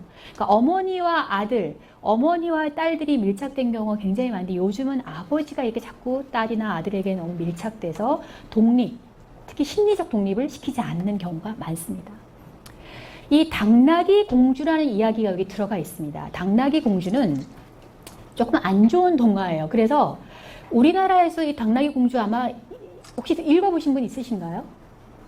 별로 없으신 것 같은데 엄마들이 별로 권하지 않는 동화라고 되어 있더라고요. 왜냐하면 내용을 보면 왕이 공주를 너무 사랑했어요. 자기 부인이 죽은 다음에 이 부인이 죽으면서 아름다운 여자랑 결혼하라 그랬어요. 근데 아무리 둘러봐도 자기 딸만큼 아름다운 여자가 없더라는 거죠. 그래서 공주랑 결혼하겠다 하니까 이 공주가 어떻게든 이 아버지를 벗어나려고 요정의 도움을 받아서 결국 아버지 왕국을 벗어나서 고생하다가 나중에 왕자를 만난다는 이야기예요. 근데 이게 융심리학자들, 심층심리학자들이라고 하는데 이 심층심리학자들은 이 이야기가 아버지와 딸의 심리적 독립을 잘 나타내는 동화라고 봅니다. 그러니까 이건 조금 극단적인 동화는 조금 극단적이죠. 그런데 이게 실제로 아까 정서적 근친상한 얘기했듯이 정서적으로 너무 엉켜있는 경우가 있어요. 그런 사례들이 있는데 그래서 딸이 결혼했음에도 불구하고 계속 딸하고 너무 밀착되어 있는 경우는 그런 아버지들은 이 동화를 좀 새겨들 필요가 있다는 거죠. 결국은 아버지 왕국을 벗어나야 된다는 거죠. 아버지 왕국을 벗어난다는 것은 딸이 독립적으로 자기 주체성을 가지고 다른 남자와 관계를 맺는다는 걸 의미합니다. 자, 나쁜 남자에게 끌린 여자들 많죠. 그죠? 저도 20대 때는 나쁜 남자에 좀 끌렸었어요. 괜히 좀 애타게 하는 남자가 멋있더라고요. 그래서 제가 여기 동창도 와 있지만 제가 10대 때 제 주변 친구들한테 뭐라고 얘기했냐면 첫사랑은 이루어지지 않았으면 좋겠어. 첫사랑은 좀 애잔하고 좀 슬프게 끝나고 좀 힘든 사랑이었으면 좋겠어라고 제가 얘기했었어요. 근데 실제로 20살에 만난 첫사랑은 이 나쁜 남자였어요. 지금 돌이켜보면. 결국 착한 남자를 만나서 결혼해서 제가 해피엔딩이 되긴 했는데 제가 끌린 남자는 나쁜 남자였는데 가만 돌이켜보니까 이게 의미가 있어요. 심리학적으로는. 이 나쁜 남자한테 끌리는 이유는요. 자기 의식 속에 충분히 발달시키지 않는 온갖 임무를 러브 오브젝트, 사랑 대상에게 떠맡긴다는 거죠. 사실 그 남자는 나쁜 남자라는 걸 알아요. 나도 알아요. 본인도 아는데 그 나쁜 남자한테 끌리는 이유. 그러니까 자기한테 자꾸 사랑한다는 말도 안 해주고 도망가고 잘 나타나지 않는데 근데 그걸 분명히 알면서 자꾸 끌리는 경우에는 그런 남자들이 갖고 있는 속성이 이 아버지상이라는 거죠. 이 아버지상, 가부장적인 아버지상은 고독한 방랑자 이미지를 갖고 있다 그래요. 고독한 방랑자. 우리 문화를 돌아보면 뭐 외국도 마찬가지고, 그러니까 융 심리학자들인가 서양의 심리학자들이 분석한 내용인데요. 이 고독한 방랑자는 가부장적인 사회의 아버지들은 어때요? 자식을 위해서 먹여 살려야 되니까 바깥에 가 있죠. 그래서 지금은 차를 타고 KTX 타고 왔다 갔다 하지만 옛날에는 말을 타고 가서 안 돌아오기도 하고, 아까 그 영화처럼 어디 멀리 배를 타고 가서 안 돌아오잖아요. 그러면 이 고독한 방랑자 벽을 가지고 있는, 특히 한량 이런 어떤 이미지를 가지고 있는 아버지는 늘 안 돌아오는 아버지예요. 자, 붙어있지, 한 곳에 정착하지 않은 아버지죠.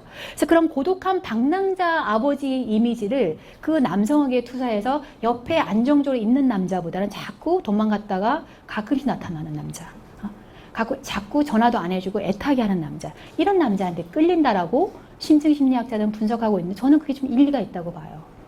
그래서 간혹 보면 연애 대상자는 이런 남자한테 끌렸다가 나중에는 이제 그런 남자한테 대여서 착한 남자를 만나기도 하는데, 근데 이렇게 나쁜 남자한테 끌리는 여성들은 대개는 고독한 방랑자 이미지를 가지고 있는 아버지상을 투사했고, 결국 그 나쁜 남자와의 관계를 통해서 예전에 아버지가 자기한테 주었던 상처를 계속 반복한다는 거죠.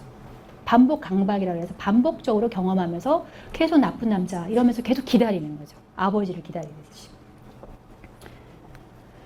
그리고 구원 한상이 있어요. 키다리 아저씨 구원 한상이 있는 거죠. 여자들은 특히 백마탄 왕자, 저는 그 동화가 주는 그 나쁜 영향 중에 하나가 자꾸 여성들로 하여금 본인은 가만히 있고 남자가 와서 이렇게 뭔가를 해주기를 바라는 게 있어요. 그래서 흥미롭게도 요즘에 김치녀라는 얘기 들어보셨나요? 김치녀? 된장녀 뭐 이런 거. 그래서 인터넷에 들어가면 김치녀에 대한 게 온갖 안 좋은 댓글이 있어요. 제가 이게 도대체 왜 이런 현상이 일어났을까?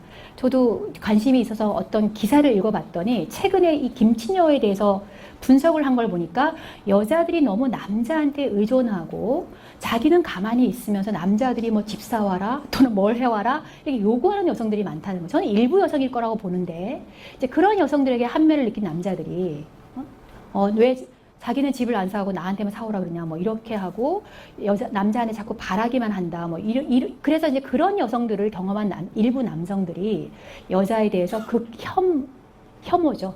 혐오 현상을 보이는 거다라고 분석을 해놨는데, 저는 조금 다른 관점에서, 이런 관점에서 분석을 해볼 수 있을 것 같아요. 그러니까 여자들이 가지고 있는 그 레스큐 판타지가 있는 거예요.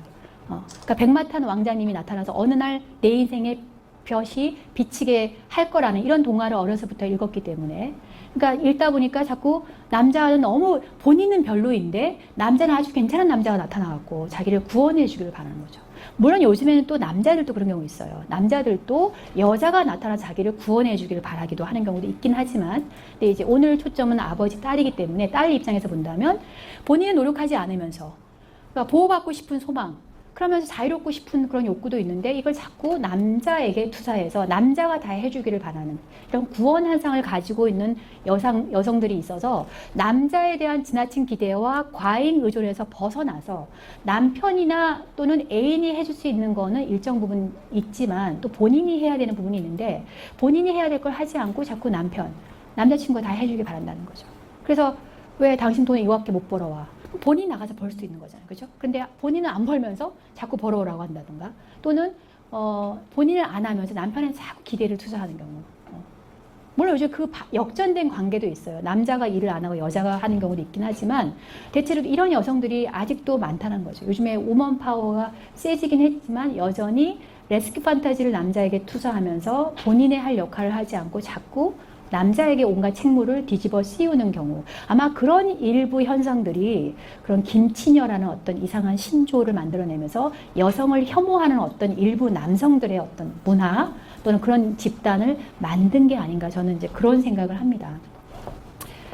자, 세상에서 아버지 딸들, 아버지는 영웅이었어요, 이렇게 생각하시는 분 있나요? 저는 아버지를 영웅으로 생각하진 않아요. 저는 제가 앞에 썼지만 아버지도 나약한 남자였다라는 생각을 지금 와서 해봐요. 그런데 많은 여성들이, 아버지 딸들이 아빠는 내 영웅이었어요, 이렇게 얘기하는 사람들이 있어요. 영웅 아버지를 두고 있다면 어찌 보면 이제 강인한 남성상을 모델링을 했을 수도 있겠죠. 자, 그래서 아버지 영웅 원형을 가지고 있을 수 있는데 실제 아버지라기보다는 좋은 부모 이미지를 투사한 경우도 있고요. 아버지를 영웅으로 동일시하게 되면 딸이 자기 가치에 대해서 왜곡된 이미지를 갖게 되고 세상에서 좌절과 실망에 취약하게 된다고 했어요. 실제로 빅맨이라고 하는, 빅맨은 뭐예요? 거대한 남자죠. 아버지가 너무 빅맨 역할을 했는 경우에는 이 여성들이 아버지의 어린 딸 취약한 어떤 상태로 계속 머물고 있고 아버지는 너무 강한 존재예요. 자기는 그 앞에서 한없이 약한 존재일 수밖에 없어서 남자들 앞에 서면 불안해지고 뭔가 결핍이 느껴지고 힘들어지고 초라하게 느껴지는 그런 여성들도 있습니다. 그래서 어떤 경우는 아버지의 성공 욕구를 딸에게 이제 투사하는 경우 있고, 아까 변호사 얘기했었죠. 그래서 아버지의 영향을 많이 받은 딸들 중에 아버지가 사망하게 되면 대체로 정상적인 애도 과정을 거친 다음에 건강하게 서는 여자들이 많죠. 대부분 엄마 아빠가 돌아가시거나 이러면. 근데 아버지한테 너무 영웅시하고 아버지를 너무 이상화한 어떤 딸들은 아버지가 사망하면 나이가 30이고 40인데 정상적인 애도 과정을 겪지 않고 아주 비정상적인 애도를 겪으면서 계속 무기력해지고 브레이크다운 되는 경우도 있어요. 간혹 임상에서 보면. 아버지 사망이 계기가 돼가지고 브레이크다운 되는데, 이제 그런 경우에는 아버지에게 너무 이상화하고 아버지와 너무 동일시했기 때문에 본인이 자기 어떤 힘을 가지고 세상을 살아갈 만한 어떤 역량을 갖추지 못한 경우가 많고요. 딸의 인생을 주무르는 아버지, 아버지 자신의 욕구를 충족시키는 아버지가 있어요. 제가 이 변호사 얘기를 했는데 아까 그 변호사 그 여자가 아버지 앞에서는 자기는 늘 초라하고 힘들다라고 얘기를 해요. 근데 그래서 제가 그랬어요. 우리 사회에서 변호사가 됐으면 아버지가 자랑스럽게 생각하지 않을까라고 했어요. 그랬더니 무슨 얘기를 했냐면 아버지는 아들을 너무 부러워했다는 거죠. 아버지는 아들을 너무 부러워해서 자기는 그 아버지한테 아들이 되려고 되게 애를 썼고 그래서 열심히 법대를 갔고 사법고시를 봤는데 아버지의 근원적인 결핍을 제가 채워줄 수 없어요. 아무리 변호사가 됐어도. 그래서 늘 아버지 앞에 서면 죄인이 이런 얘기를 하더라고요. 제가 깜짝 놀랐어요. 40대도 아니고 20대 후반의 여자가 그런 말을 하는 거예요. 그래서 그걸 보면서 그러면 그 아빠는 40대거든요. 그 40대의 아버지는 가부장적인 그런 아버지하고는 조금 거리가 멀 수도 있는데 이 아버지가 자기 욕구를, 그러니까 아들 같은 딸을 원한 거죠. 그래서 이 딸은 아들이 되려고 애를 썼지만 근원적으로는 아들이 될 수가 없잖아요. 아무리 훌륭하게 돼도. 그래서 늘 아버지 앞에서는 부족감이 느껴지고 그렇게 아들처럼 자라오다 보니까 남자 앞에 서면 뭔가 불안하다는 거예요. 긴장이 되고. 그리고 남자같이 살아왔기 때문에 자기 여성을 많이 억압했죠. 그래서 열심히 공부해서 변호사가 됐지만 남자 앞에 서면 자기가 여성으로 느껴지는 것도 싫은 거예요. 그래서 남자들이 대시를 해오면 갑자기 얼어붙는 느낌이 들면서 관계를 맺지 못해요. 그래서 상담에 들어온 케이스였어요. 결국은 아버지가 자기 욕구를 투사하면서 아들 같은 딸을 살기를 바라고 자기 욕구를 투사하는 바람에 그 딸은 자기 여성적인 어떤 특성을 억압하면서 어떤 자연스럽게 살지 못하는 이제 그런 운명에 처하게 된 거죠. 자, 그리고 멘토로서의 아버지. 나는 내 딸한테 멘토가 되는가? 이거 회장님 멘토라고 생각하시나요? 어떠세요? 멘토. 멘토는 아니고 약간. 네. 네. 아까 멘티들 많이 데려오셨죠, 그죠? 다른 분이셨나? 네, 강병원 선생님, 회장님이셨나? 이 멘토 역할의 아버지를 둔 경우도 있어요. 그 딸이 내면의 창조성을 발현시킬 수 있도록 도와주는 역할. 그래서 뭐 자전거를 배우게 한다거나 뭔가를 하게 하는데 이 역할을 하는데 그렇다 하더라도 멘토 역할을 하더라도 일정 시기가 되면 아빠는 스텝 어사이드 해야 돼요. 옆으로 이렇게 물러서야 된다는 거죠. 그러니까 딸이 꼭 신랑감을 데려오지 않더라도 옆으로 이렇게 물러서서 딸이 자기 길을 갈 수 있도록 해야 되는데 계속 코치코치 길을 안내한다 그러고 막 계속 잔소리하는 아버지들이 있죠. 근데 어느 시기가 되면 그 어느 시기는 청소년 시기부터 조금씩 옆으로 물러나서 나중에 아이가 20대 정도 되면 아빠를 찾을 때, 엄마를 찾을 때는 가서 이렇게 반응을 해줘야 되지만 약간 물러서 있어야 돼요. 제가 최근에 상담하는 사례 중에 하나는 이 아버지가 너무 자꾸 따지는 아버지인 거예요. 그래서 딸이 모범생이었는데 대학교에 가면서 아버지랑 관계가 너무 틀어졌어요. 그래서 아빠가 밥 먹었냐 물어보는 거 너무 싫고 자기한테 뭘 묻지 않았으면 좋겠대요. 그래서 아빠가 자기한테 친해지려고 막 애쓰는 것도 너무 소름이 끼쳐 이렇게 표현을 해요. 근데 그 아버지는 딸에 대한 관심이 있어서 그렇게 한 건데 딸은 너무 싫어한다는 거죠. 그래서 왜 그렇게 싫어하냐 봤더니 초중고 때까지는 아버지가 굉장히 강압적이었어요. 아빠가 이름만 불러도 이렇게 움츠러들고 눈물이 나올 정도였대요. 근데 이제 대학생이 되니까 이제 나도 대학생인데 아빠가 왜 나를 자꾸 인정해주지 않을까? 나는 이제 컸는데 이런 생각이 드니까 아버지가 자기 방에 들어와서 잔소리하면 너무너무 화가 난다. 그러니까 화를 표현하지 못하니까 이 대학생이 술을 마셔요. 술을 마셔하고 새벽 2, 3시에 택시를 타고 집에 들어가는 거예요. 이 엄마 아버지 놀래가지고 그래서 누구를 통해 갖고 이제 상담을 하는데 아버지가 그냥 좀 옆으로 비켜섰으면 좋겠어 이런 얘기를 하더라고요. 근데 이제 제가 그 아버지를 만나지는 못했는데, 그러니까 그 아버지들이 이제 옆으로 물러서는 어떤 여유를 보여야 되는데 자기가 옆으로 물러서면 이 딸이 어떻게 될까봐 이제 걱정하시는 거지만 딸은 오히려 아빠가 옆으로 물러서 주는 게 훨씬 더 자기 길을 가는데 도움이 된다는 거죠. 자, 지나친 밀착 이런 거를 하게 되면 딸의 진정한 욕구와 재능을 발견하고 재능을 추구하기가 어려워지게 되고요. 결국은 실패를 허용하고 내적 공간이나 시간을 줘야 돼요. 근데 요즘에 취업이 안 되니까 어떤 아빠는 왜 취업 안 되냐고 자꾸 와가지고 너 언제 취업할래? 언제 취업할래? 자꾸 이러는데 사실 아이도 힘들어요. 그죠? 딸도 힘든데 자꾸 아빠가 와서 간섭하고 하라고 하니까 힘들다는 거죠. 그러니까 내적 공간을 주고 시간을 둔다는 거는 아이가 자기 길을, 딸이 자기 길을 가게끔 뒤로 물러나서 기다려주고 조금 스스로 어떤 내적인 어떤 힘을 가질 수 있도록 좀 비켜줘야 되는데 그럴 여지를 안 주는 엄마, 아빠들이 너무 많다는 거예요. 그러니까 스페이스를 줘야 돼요. 혼자 있을 수 있는 스페이스, 혼자 생각할 수 있는 스페이스, 혼자 뭔가를 준비할 수 있는 스페이스를 줘야 되는데 요즘 엄마, 아빠들이 자꾸 그 스페이스를 주지 않아요. 자꾸 다 해주려고 그러죠. 결혼을 해도 다 해주려고 그러고. 그죠? 자기가 알아서 해야 되는데 자꾸 또 해주려고 하는. 그러니까 스페이스를 준다는 거는 본인이 알아서 할 수 있는 어떤 공간을 줘야 된다는 거죠. 자, 아들 같은 딸, 좀 전에 얘기했던 그 사례인데요.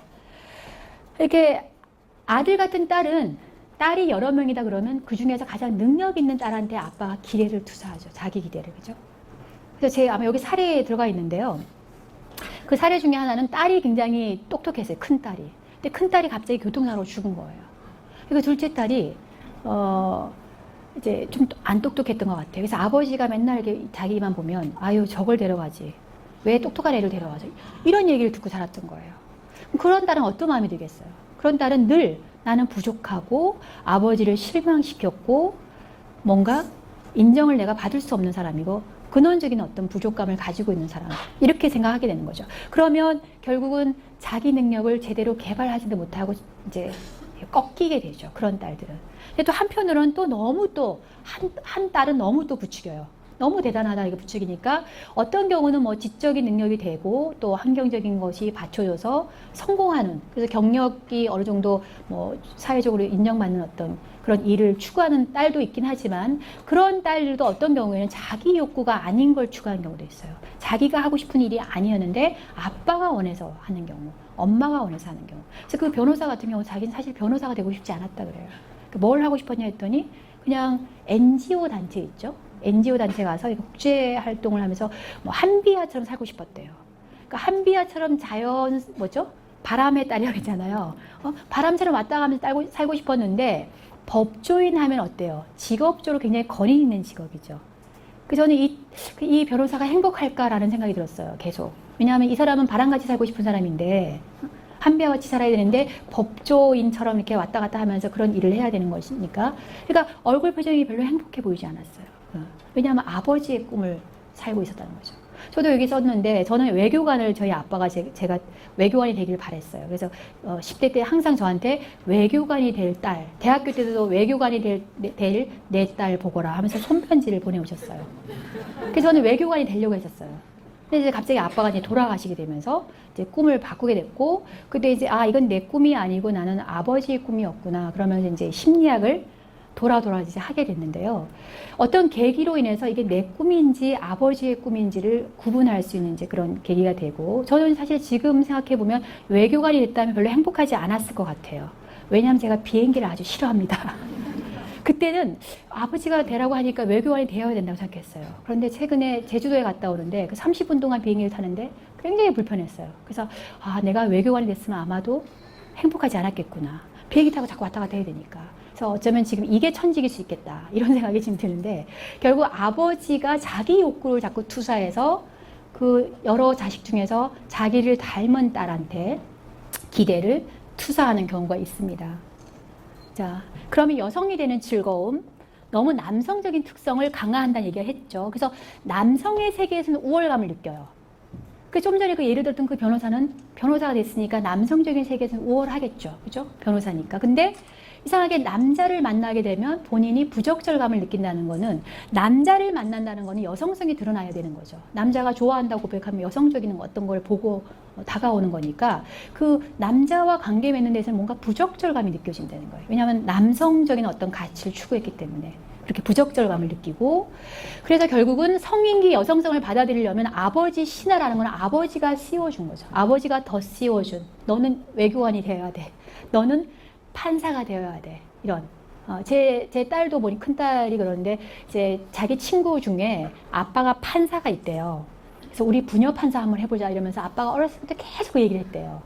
근데 그 딸은 죽어라 공부하지 않고 그냥 어느 순간부터 놓아버렸대요. 그래서 아예 공부를 안 해버리고 판사가 되기는커녕 이제 대학도 이제 들어가기 힘든 상황이 됐다고 해요. 근데 어쨌든 판사가 돼서 부녀 판사가 되자. 좋은 의도이긴 해요. 그죠? 좋은 의도이긴 하지만 자꾸 그걸 강요하거나 강압하게 되면 그 딸은 그러니까 아이가 아빠가 판사가 너무 멋있네. 아빠가 의사한 게 너무 멋있네 하고 자기가 자발적으로 동기가 생겨서 하는 경우는 괜찮은데, 아버지가 넌 의사가 되어야 돼, 넌 변호사가 되어야 돼, 이렇게 강요해서 하게 되면 별로 행복하지가 않다는 거예요. 그래서 아들 역할의 딸은 죽고 성인 여성이 나와야 돼요. 아들로서의 역할. 이게 상징적으로 죽는 거죠. 아들 역할은 죽고 딸, 여성적인 본능을 살릴 수 있어야 된다는 거죠. 자, 버려진 어머니 아까 얘기를 했고요. 특히 버려진 어머니 같은 경우는 남편하고 사이가 안 좋은 경우에 이런 버려진 어머니가 많은데, 이 버려진 어머니들은 디바우링 마더라고 해서 정신분석 개념인데요. 집어삼키는 어머니라고 그래요. 그래서 어머니가 또 아까 수동적이고 나약한 어머니도 있지만 너무 강한 어머니들 있죠. 너무 강해서 결혼을 시켰는데도 계속 아들 오라가라 하고 며느리 오라가라 하고 딸 사이 오라가라 하면서 조금만 잘못하면 막 뒤로 넘어가는 그런 어머니들 있죠. 그래서 딸 아들을 통제하는, 며느리를 통제하고 사이를 통제하는, 요즘은 또 사이를 되게 미워하는 또 장인도 있지만 장모들도 많더라고요. 그래서 딸에 비해서 뭔가 부족하게 느껴지고, 이러니까 또 사이를 구박하고 이러면서 통제하는, 이 집어삼킬 것 같은 어머니를 둔 아들들. 그래서 아버지의 딸이 이런 디바우링 머더를 둔 남편을 만났을 때 굉장히 삶이 힘들어지죠. 그래서 고부 갈등이 있는 경우는 대부분 그 시어머니는 이런 디바우링 마더예요. 고부 갈등이 있는 경우는 며느리한테 질투심이라든가 이런 걸 투사하죠. 자기 아들을 뺏긴 거, 자기 남편한테 받지 못한 이런 것들을 투사하면서, 그러니까 남편하고 사이가 좋으면 며느리한테 그렇게 막 그 며느리를 통제하진 않아요. 그러니까 뭔가 남편과의 사이도 안 좋고 본인이 남편으로부터 버려지거나 무의식적으로 버려지거나 했기 때문에 결국 욕구불만의 어머니죠. 그래서 이 아들을 집어삼키고 며느리를 집어삼킬 것 같은 행동을 하는 어머니라는 거죠. 그래서 이런 어머니를 두고 있는 아들은 되게 효자가 많아요. 효자. 근데 효자가 또 다 좋은 건 아니에요. 자꾸 끌려다니다 보면 어때요? 자기 원 가족하고 분리가 되지 않으면서 지금 현재 가정이 위태로워질 수 있죠. 그래서 결국은 이 디바우링 머더에 의해서 또 이혼을 하거나 해서 자녀의 삶이 또 힘들어진 경우도 있죠. 자, 아까 다 비슷한 얘기입니다. 비슷한 얘기고요. 딸에게 좋은 아버지가 된다는 거, 딸을 키우고 있는 아빠라면 이걸 한번 생각해 보면 좋은데요. 유대인 아버지, 유대인 이야기들 보면 되게 좀 지혜로운 이야기들이 많이 나오죠. 유대인들. 근데 유대인 이야기 중에요. 아무도 믿지 말아라. 아버지라 할지라도. 이런 글이 있습니다. 이 책에 그 스토리가 나오는데 어떤 내용이냐면은 아빠가 여자 아이의 독립성을 키워주기 위해서 처음에는 계단을 올라갈 때 아빠가 도와줘요. 한 계단씩 이렇게 딸을. 그래서 마지막 계단에서는 놓아버려요. 그럼 어떻게 되겠어요, 딸이? 뒤로 확 넘어가거나 옆으로 넘어지면서 피가 나겠죠. 그거는 뭐냐면 아무도 믿지 말아라 아버지라 할지라도. 이 얘기는 뭐냐면 저는 아버지가 굉장히 지혜로운 아버지라고 봐요. 약간 상징적인 건데 좀 이제 해석을 고지그대로 해석하면 굉장히 가혹한 아버지죠. 아이가 넘어지면 피가 나고 뇌신장에 걸릴 수 있는데 그런 의미는 아니고, 그러니까 아버지가 이렇게 비껴서서 아이가 넘어지더라도 본인이 일어나게 한다는 의미는 다 해주지 말라는 의미죠. 그러니까 아빠가 다 과보하고 다 해주게 되면 애가 쓰러질 때 혼자 못 일어난다는 거지. 이 유대인 아버지 얘기는 아버지라도 믿지 말아야 돼요. 왜냐면 어떤 경우는 아버지가 다 해주다 갑자기 사망해 버리잖아요. 그럼 그 아이는 굉장히 힘들어하는 경우가 많아요. 꿋꿋하게 그리고 아버지가 평생을 같이 할 수 없잖아요. 엄마도 마찬가지지만. 그러니까 이 이야기는 평생을 그 아이랑 같이 할 수 없어요. 아버지들은 어느 순간 세상을 떠날 수 있죠. 그러면 딸은 혹은 아들은 혼자 힘으로 살아가야 돼요. 그래서 넘어지더라도 본인이 피를 닦으면서 일어나야 된다는 거죠. 그거를 잘 대변해주는 이야기고, 여기서 이제 또 설명할 수 있는 건 적절한 좌절이에요. 정신분석학자들은 optimal frustration, 그러니까 적절한 좌절을 주라고 되어 있어요. 다 해주게 되면 과잉보호하게 되고 다 해주게 되면 제대로 일어나지 않는다 그래요. 아이들이 힘이 없어요. 그래서 요즘에 20, 30대 또는 10대 아이들 중에서 무력감에 빠진 애들이 굉장히 많다 그래요.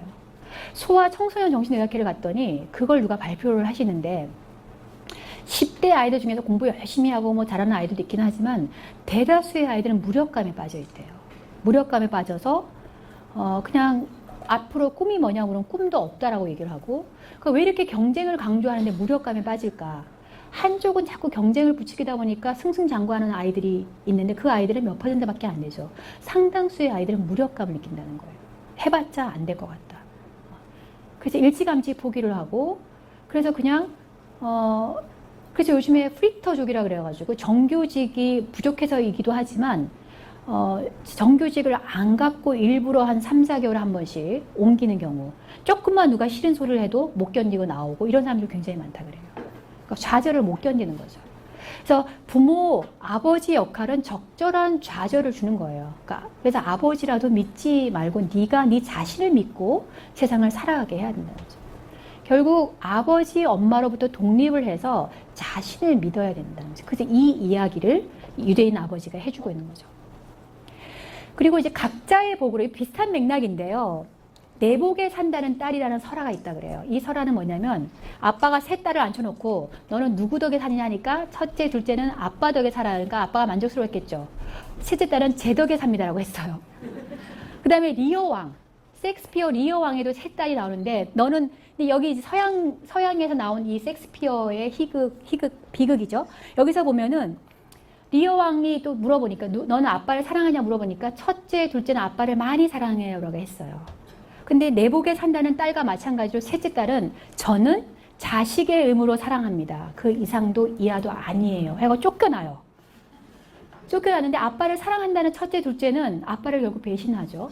근데 나중에는 셋째 딸이 아빠를 구하고 아빠랑 같이 나중에 이제 죽는 비극으로 끝나는데 이게 다 비슷한 맥락이라는 거죠. 아까 유대인 아버지랑 비슷하게 딸은 딸의 복으로, 아들도 마찬가지야. 아들은 아들의 복으로 살아가야 되는데 우리나라는 유난히 부모 덕을 많이 따지죠. 그죠?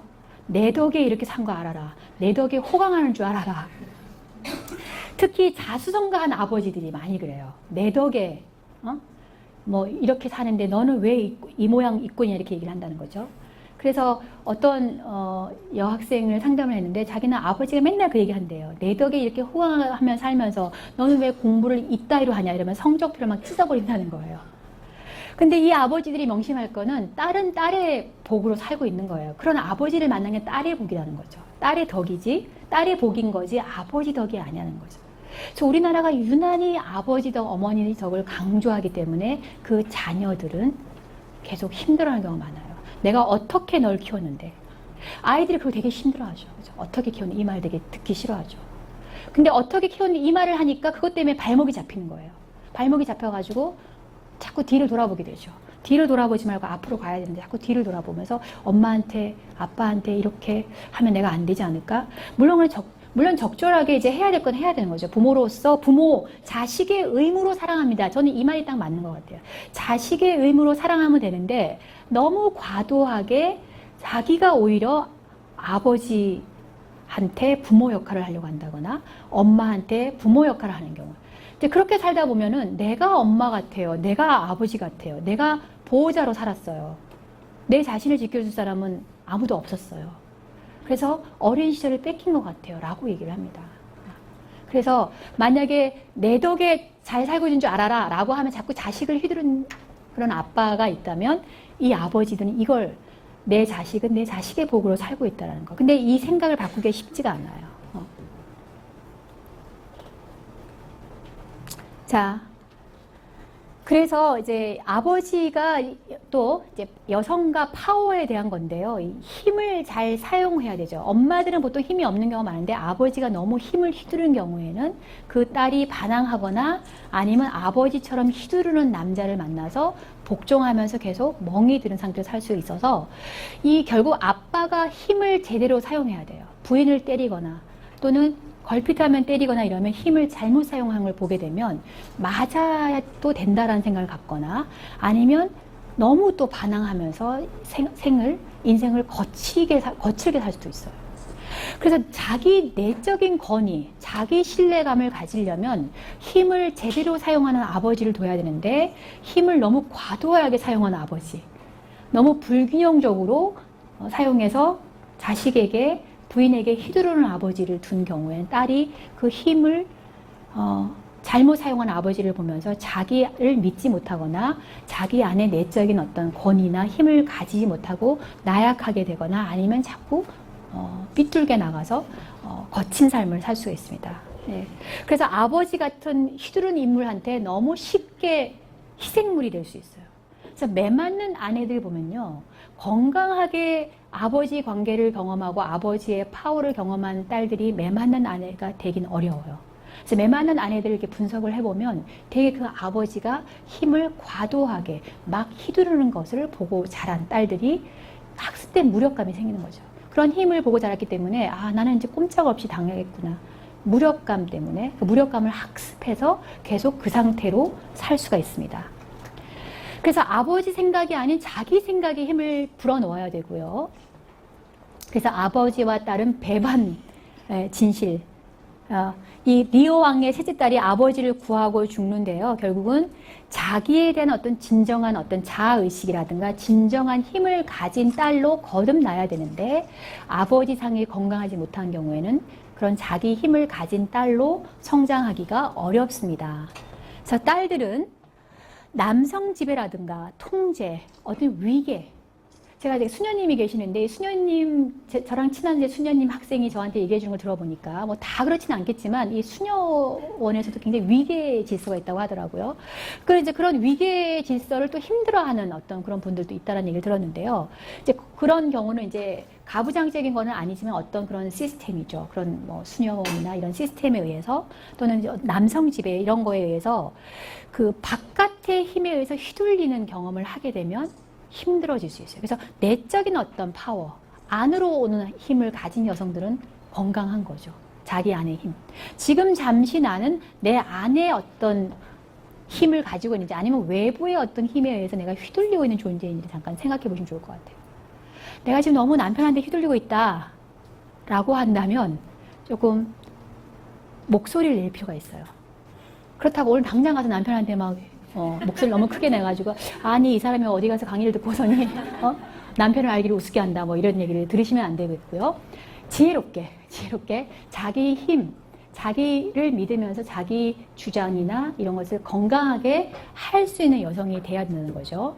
그래서 우먼 파워라는 거는 남을 지배하지 않고도 사회를 좀 더 좋게 할 수 있는 힘인데 또 간혹 이 가부장적인 아버지와 마찬가지로 파워를 잊게 되면 아주 또 막 휘두르는 여성들이 있어요. 요즘에는 또 직장에서 여성들이 많은 이제 파워가 높은 이제 자리에 올라가게 되면서 반대로 또 남자를 막 휘두르는 경우도 있고, 이 아마조나스 여인처럼 너무 남자를 또 막, 그래서 어떤 경우는 요즘에 직장인 상담 들어보면요, 여성 상사 때문에 너무 힘들어요. 저를 너무 괴롭혀요. 뭐 심지어 성적으로도 너무 추행을 해요. 뭐 이런 경우도 있다고 해요. 그러니까 그런 여성은 파워를 제대로 활용하지 못하는 거죠. 그러니까 가부장적인 어떤 남성적인 파워라든가 이런 문화에 젖어서 자기가 그 힘을 가지게 됐을 때 똑같이 힘을 행사하는 거죠.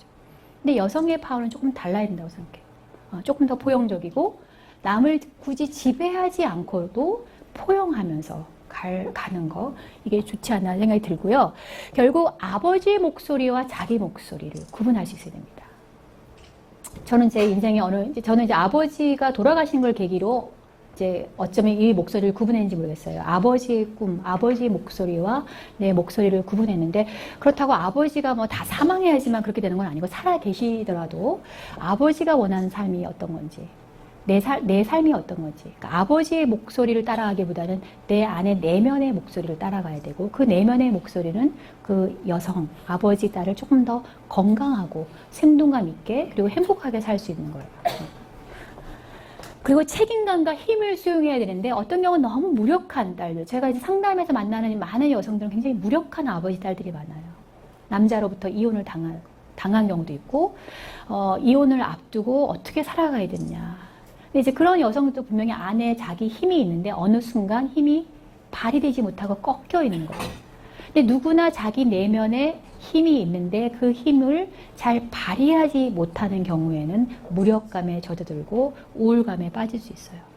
그래서 아버지 관계를 또 돌아오다 보면 내가 지금 이렇게 무력감에 빠져 있는 것이 아버지의 어떤 부정적인 그림자라든가 부정적인 영향을 받은 게 아닌가, 이제 그걸 인식하게 되면 서서히 자기 안의 목소리를 찾을 수 있는 그런 힘이나 그런 거를 이제 가져야 되는데, 혼자 힘들면서 상담이 필요한 거죠. 그래서 우리 상담 심리학과가 필요한 거예요. 그죠?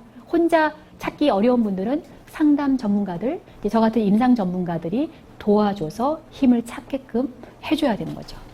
아버지를 떠날 시간.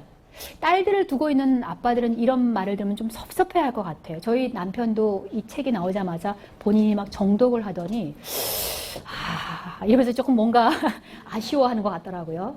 그러니까 아버지를 떠날 시간이라는 이 제목을 단 이유는 언젠가는 떠나야 돼요.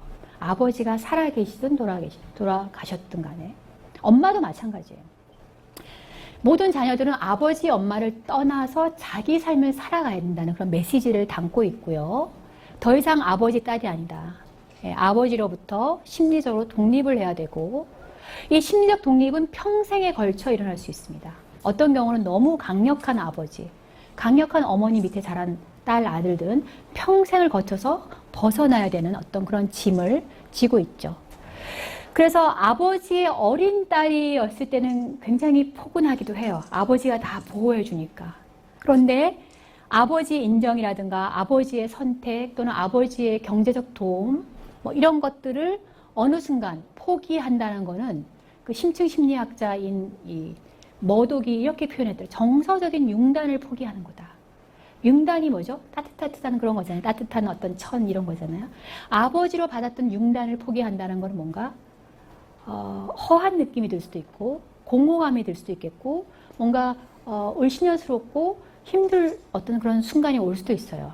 하지만 이제는 성인이기 때문에 아버지의 어린 딸, 6살짜리, 7살짜리 딸이 아닌 성인이라면 아버지로부터 받았던 융단을 포기하고 자기 길을 가야 돼요. 근데 그 과정에서 공허감이라든가 고립감 같은 게 느껴질 수 있습니다.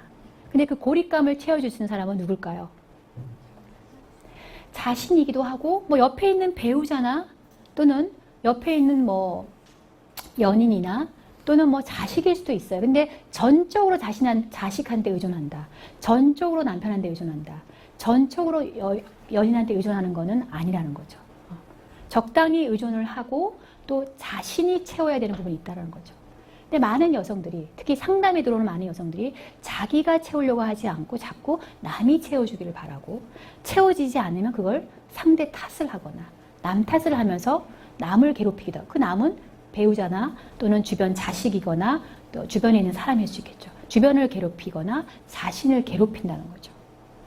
자, 아버지, 딸 모두 투사를 거두어 드려야 된다.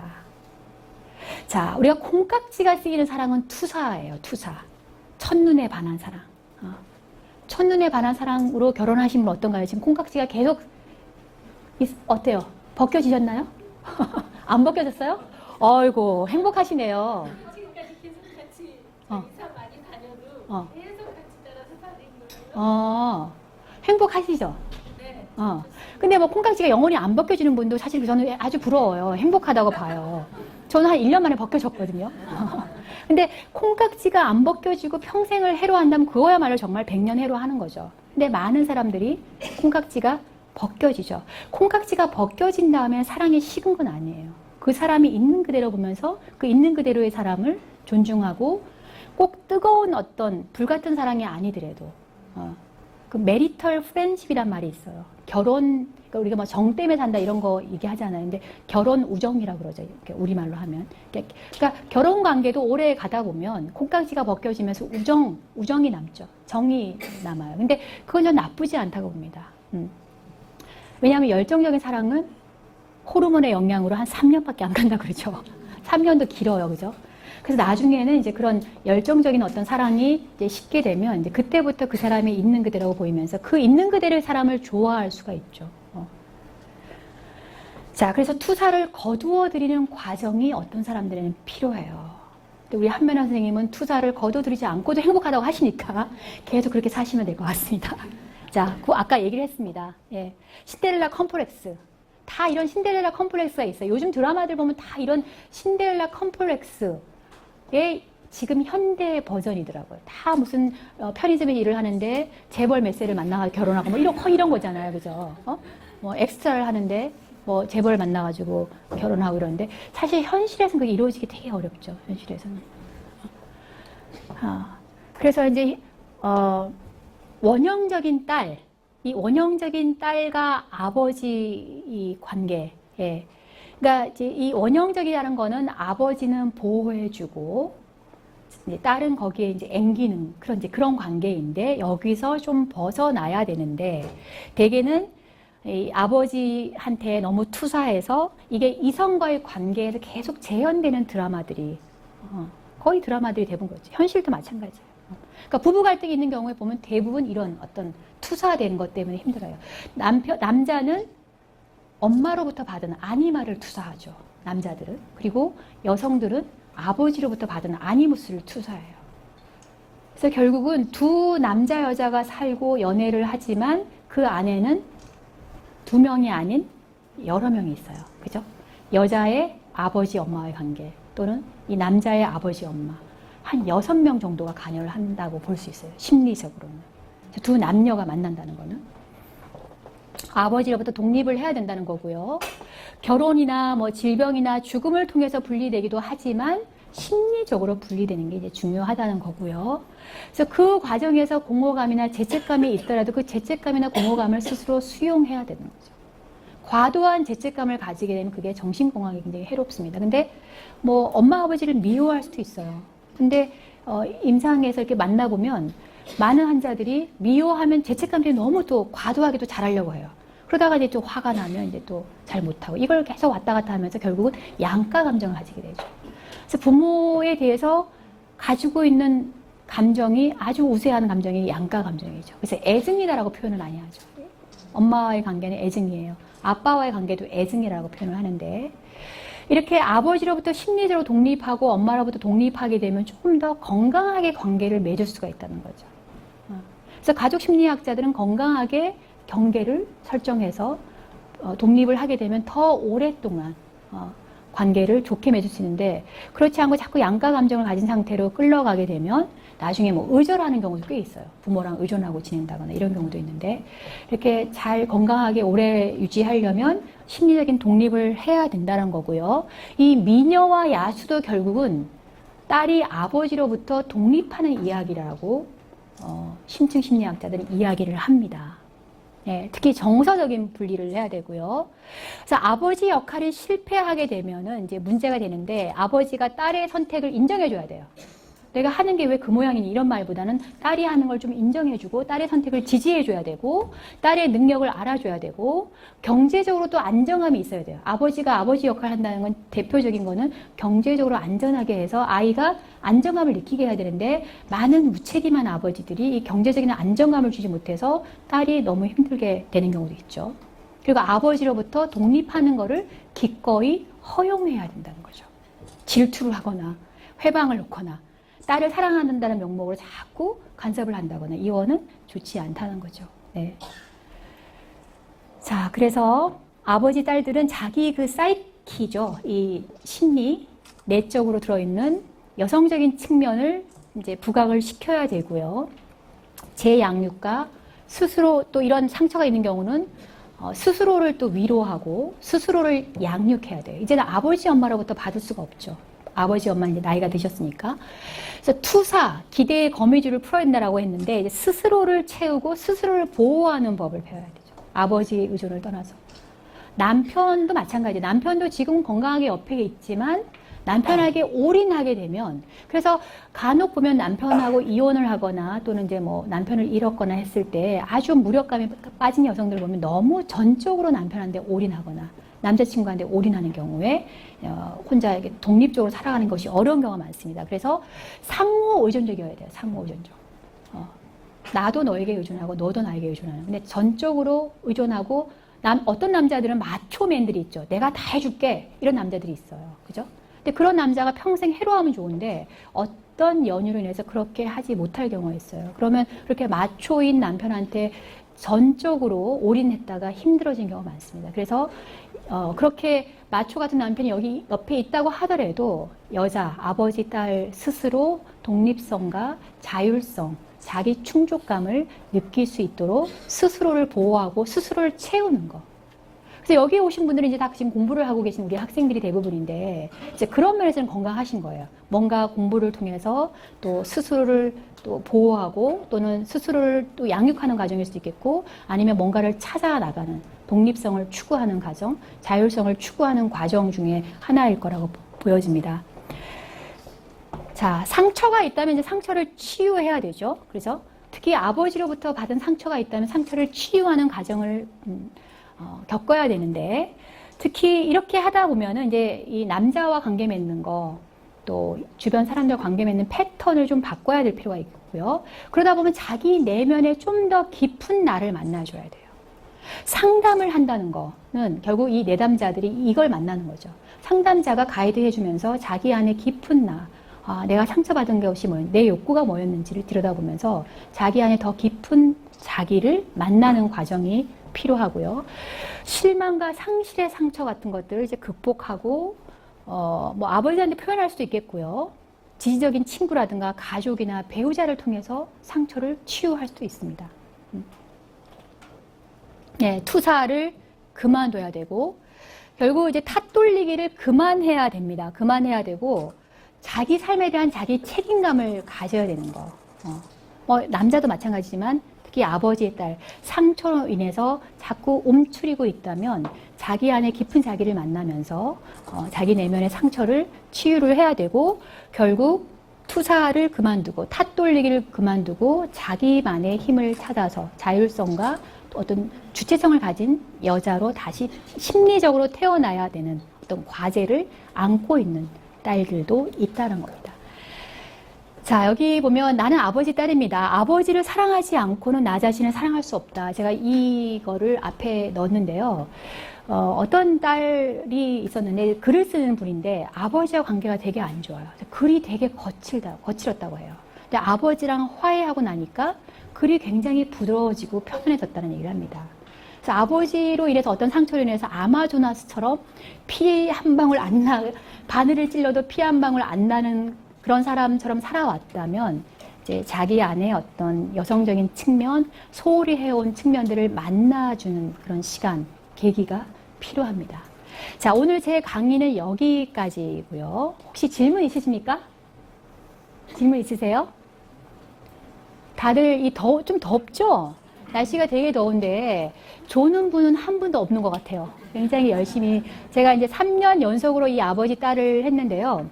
이제 아마 내년부터는 안 하게 될 것 같아요. 예, 3년 단위로 이제 다른 주제를 또 이제 찾을 수도 있겠고, 아니면 당분간 휴직기로 들어가서 계속 이제 어떤 뭐 다른 일을 이제 할 수도 있겠고요. 어쨌든 이 3년 가정 동안 이 아버지 딸을 주제를 제가 파고든 이유는 아까 서두에서 말씀드렸지만 저 역시도 아버지의 딸이었다는 거. 그리고 아버지를 극복하고 싶은 또 하나의 어떤 그런 마음에서 이런 책도 쓰게 되고 이런 강의도 하게 된 것 같고, 그래서 이제 올해로서 이 과제는 저도 이제 끝난 것 같아요. 그래서 이제 내년에는 혹시 다른 주제가 있으면 다른 주제로 만나게 될 것 같습니다. 네. 자, 질문 없으시죠? 네. 여기서 마치도록 하겠습니다. 네.